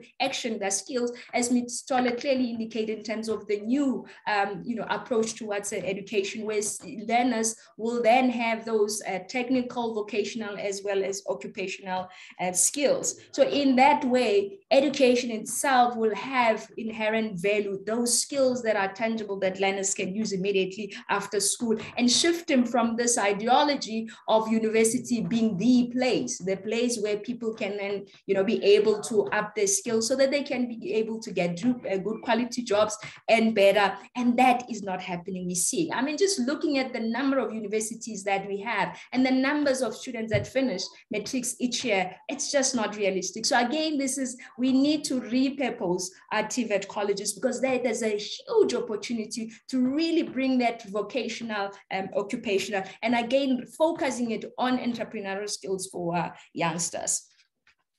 Education for sustainable living, what does it mean for leaders? And so with Prof and her team looking at insights from business leaders, looking at insights, from school teachers, excellent understanding of this repurposing of education, re-envisioning it for sustainable futures. It's, seeing leaders as being part, leading this building process. And important in this building process, it's about the interconnectedness of the investments that business put in there, the interconnectedness of the entities. And as she clearly states that you have different entities because, we need different, as she explains in terms of, a village taking the responsibility to take a child. This is this huge collaboration of different, entities, different talents, different modes of thinking, coming together to ensure that our learners receive the education that is necessary for sustainability. And one of the important insights from this research is that sustainability is about working together, exploring together, learning together, solving problems, creating together. It's about the importance of, the gardens. What are children learning from the gardens? It's about you look after the garden, you look after the plants, you water them, you prune, and you get something positive out of that. So the learning is that what you put in is what you will get back. And it's a very important wisdom for youngsters, and the insight about decolonization, where leaders recognize that local knowledges, indigenous knowledges have been marginalized for many years, and this could be one of the reasons why our environments are not sustainable. So we need to recover that knowledge and repurpose it for sustainable futures. And we know that there is very strong wisdom from an African perspective in relation to the environment. And also that in as much as there's a strong focus on the materiality, of sustainability, for example, food security, yes, it makes sense. It's about the material aspect, but sustainability is also about the good quality of life that people live, getting a sense that one is loved, deriving happiness from the relationships that they build, getting a sense of their life purpose, and seeing themselves in the space where they explore their potential to serve their life purpose. And again, it's about how learners learn that it's not only for themselves, but it's about the community as well. The value of education, what they learn in the school gardens and taking back at home, and learners at that young age starting to lead, learners at that age starting to contribute positively to the environment. And you can imagine that as they get more and more skills, more competencies, how much more they can add to the community if they still maintain that thinking. We've got insights from Ms. Sithole. And again, in that, it's about the third gardens at that space, as third spaces of learning, spaces where thinking of youngsters is changed, spaces where the value of the environment is also demonstrated, the value of youngsters as individual, but also as a collaborative working together. We also understand the importance of stakeholders working together to prepare learners, empowering, again, teachers to orientate themselves towards this purpose of education that is different, that needs to align with the sustainable futures for our garden. And the food garden, the Manala Food Garden project is proving valuable in assisting to build relationships among learners, where they can see the benefit of supporting each other, where they see that the relationship, they're mutually enriching each other. And also, in building that positive school culture, it's about building a sense of self-confidence, a sense of learners knowing who they are, understanding their worth because they are human beings, and understanding that they have a good place in the environment that affirms them, environment that also gives them opportunity to explore their potential. Also, it's about, building a positive culture and promoting sharing. We cannot sustain ourselves. We cannot sustain this world unless we share. And this is something that we have missed because of capitalism. So we see here the importance of fostering the ethic of communitarism, where people are living together, being accountable to each other. You playing your role, the others playing your role, and taking accountability for your role. And again, it's about living together in harmony, living together in love, living together in peace. How can we not flourish when we are in that environment and supporting each other, so that together we're able to attain this good quality of life that is sustained in an environment that is providing us with what we need. And on that note, ladies and gentlemen, I'd like to say sustainability is dependent on practicality. We can think, we can strategize, we can come up with all sorts of models, but unless we action it, zero, nada, we ain't getting nothing from that. But yes, there is hope. I'd like to thank all the presenters from yesterday and today as well for shifting our paradigms, for inspiring us, and for giving us hope. We live in a world that is full of challenges, particularly the education system, but hey, we got this. We're getting there. Thank you very much, Kagiso Trust. My esteemed colleagues, take care. Thank you so much, Dr. Siama. You really summarized everything well. If I did not attend the whole day and I just attended just before your summary, I would have gotten everything. Thank you so much for that. Thank you very much. I appreciate the opportunity. Take care. Yeah. The plane that started off flying that we're reminded of is about to land. So I'm going to invite Ms. Silaelo Likolwane from the NECT. Mem Likolwane is the programs director at the NECT. Just to close and give us a word of closure and thanks. Thanks, ma'am. Over to you. Thank you, Program Director, and good afternoon, Prof. Yazim, Dr. Naidu, the presenters that are here, and all the participants. I'm hoping that I'll be able to do justice to this item.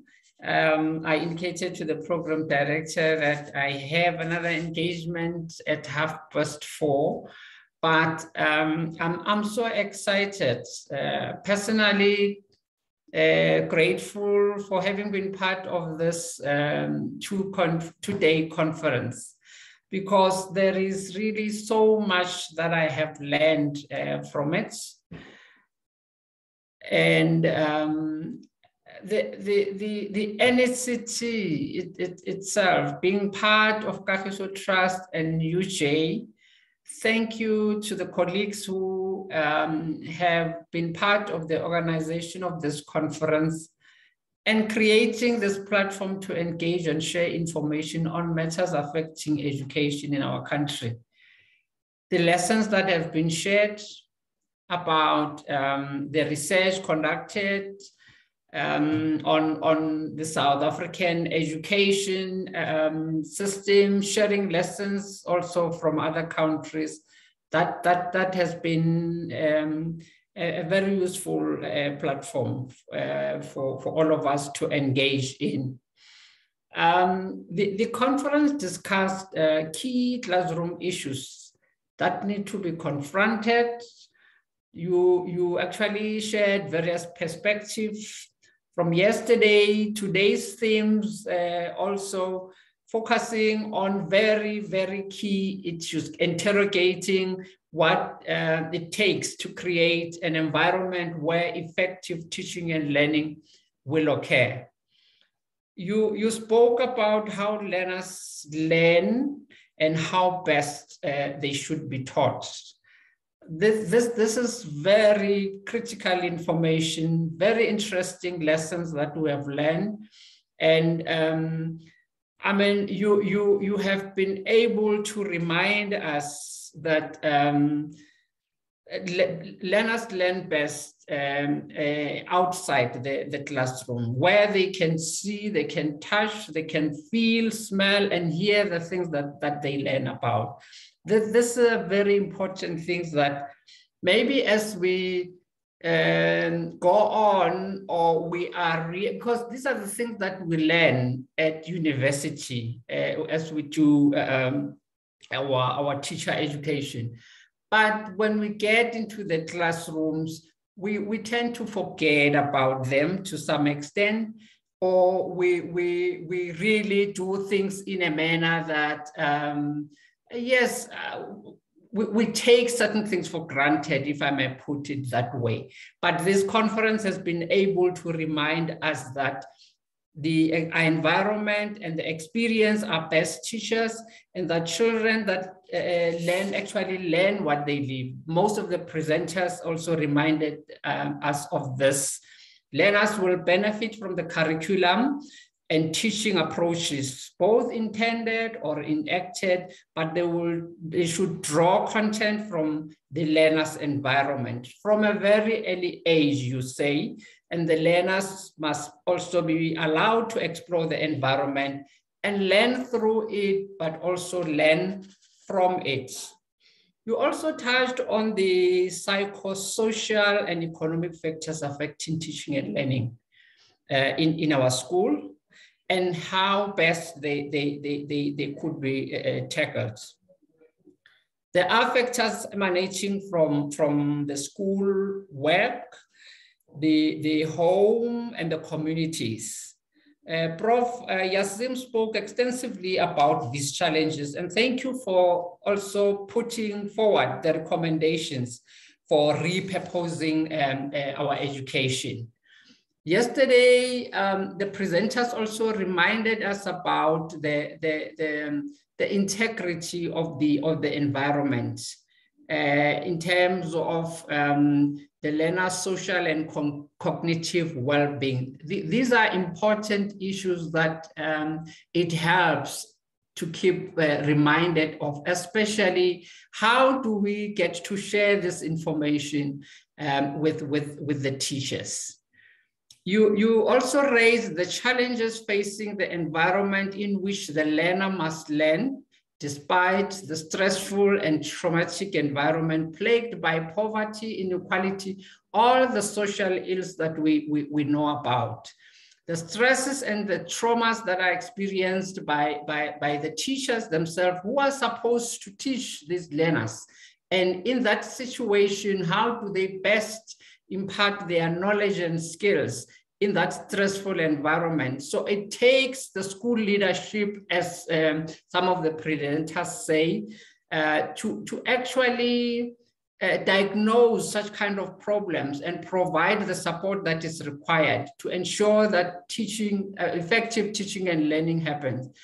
These ills that some of you have mentioned have actually been compounded by the impact of COVID-19, as we all know. You correctly say that there's a need for agility, there's a need for resilient leadership, but it also says that in the past 2 years, we saw a lot of gains that have been achieved over the years in terms of our education being reversed in some way because of the closure of schools during a lockdown, the traumas and stresses that you're talking about as the result of the impact of COVID-19. Those then presents a huge responsibility ahead of us. As research shows, there's a significant amount of time and learning that has been lost during that period.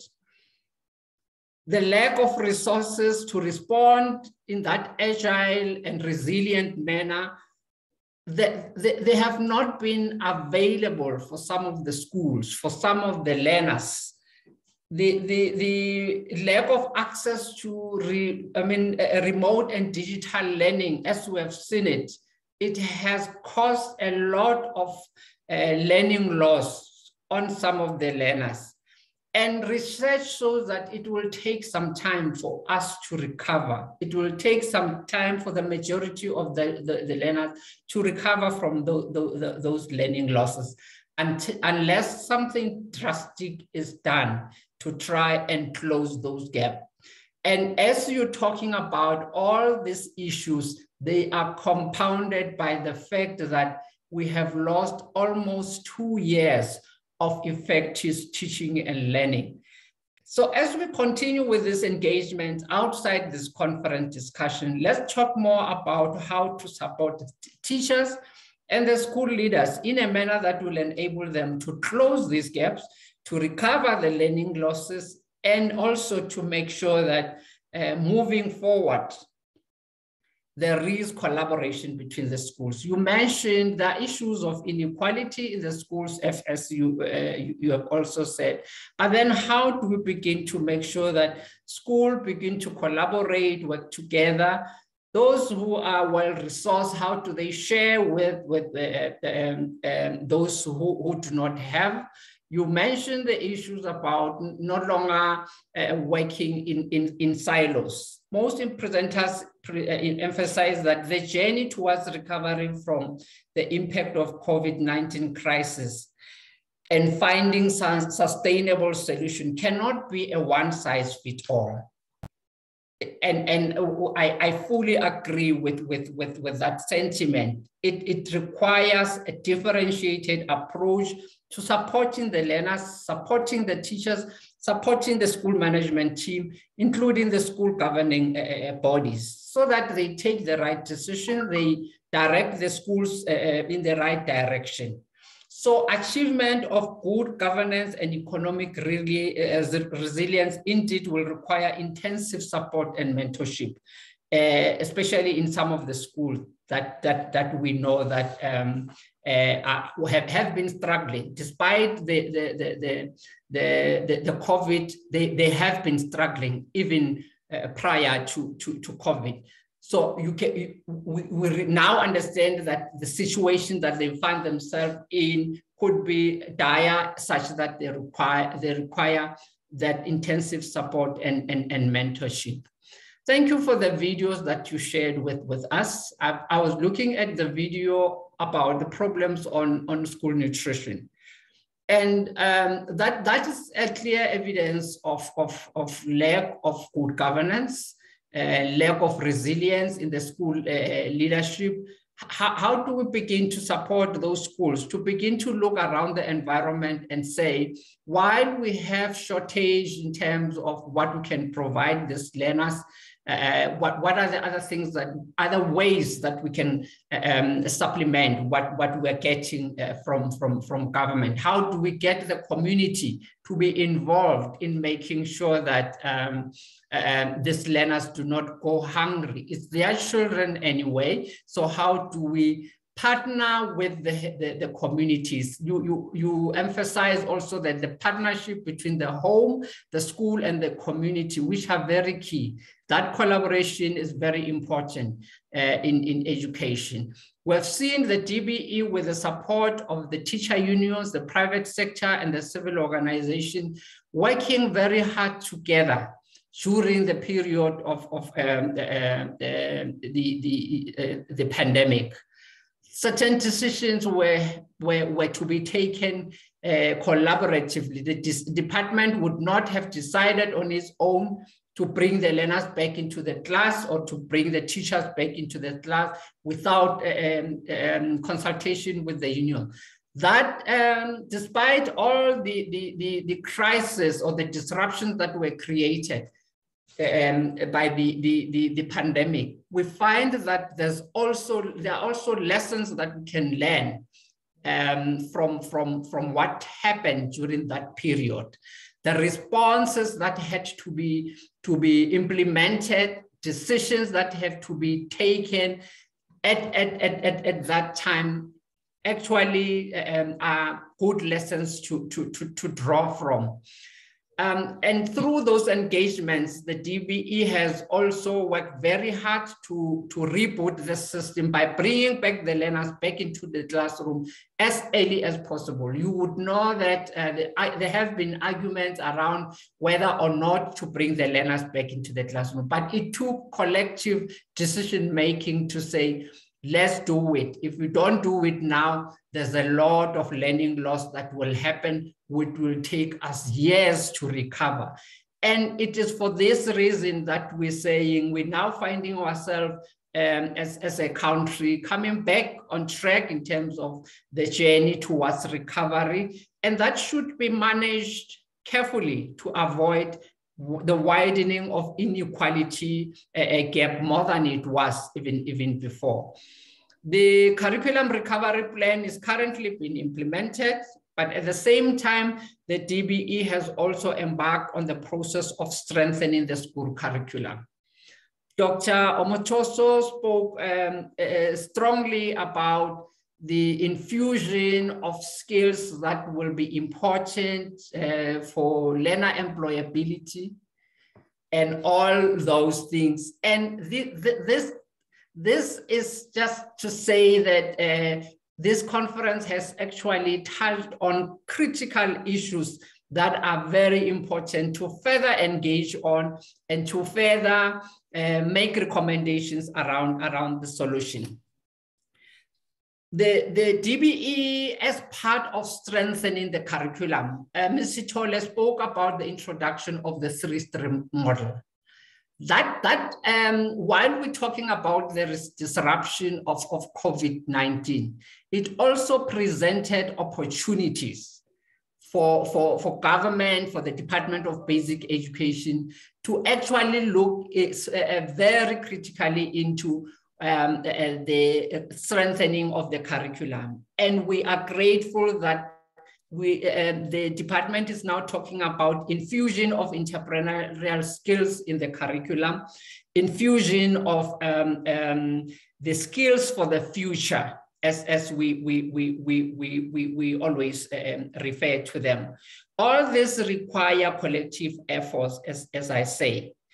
And I mean, from one of the slides that Dr. Omotosho presented, which shows what are the skills that are required in the school leadership. And it came to my mind to say, these are the skills that are required in the teachers, in the school leadership, and these are the skills that they would need to impart in the learners. You don't impart something that you do not have. So it takes them to acquire those skills for them to be able to impart them in the learners. The resourcefulness, the innovation, the agility, resilience, in order for them to impart those skills, they too must have. And as I conclude, Program Director, I want to thank the facilitators of today's program. Everyone, I've mentioned names, Prof. and your team, Mr. Chole, and the summary that Dr. Siyama gave, a very useful summary of the contribution made in both days. Let me also thank the organizers for the poetry recitals. I'm a language teacher myself, so it was very interesting. You reminded me of the years when I was in the classroom teaching poetry. It has been very interesting for me indeed. And also thank the presenters of the poems themselves. Thank for all the contributions that have been made, the research itself, and the emphasis that is we always make as the NECT is that let's do more and more research. Let's have decisions taken based on evidence that has been provided. The presentations given about classroom research, that clearly indicates that we need to zoom into the relationship between the teacher and the learners down there in the classroom, look at where the challenges are and resolve the challenges at that level. Thank you very much for all these contributions and for making this conference a success that it was. We look forward to the next conference. Thank you very much. Thank you so much, Ma'am Lizzie. And ladies and gentlemen, thank you one and all. And thank you for also indulging us with your time. So we really look forward to next year's conference. Have a lovely evening. Thank you and goodbye, everyone.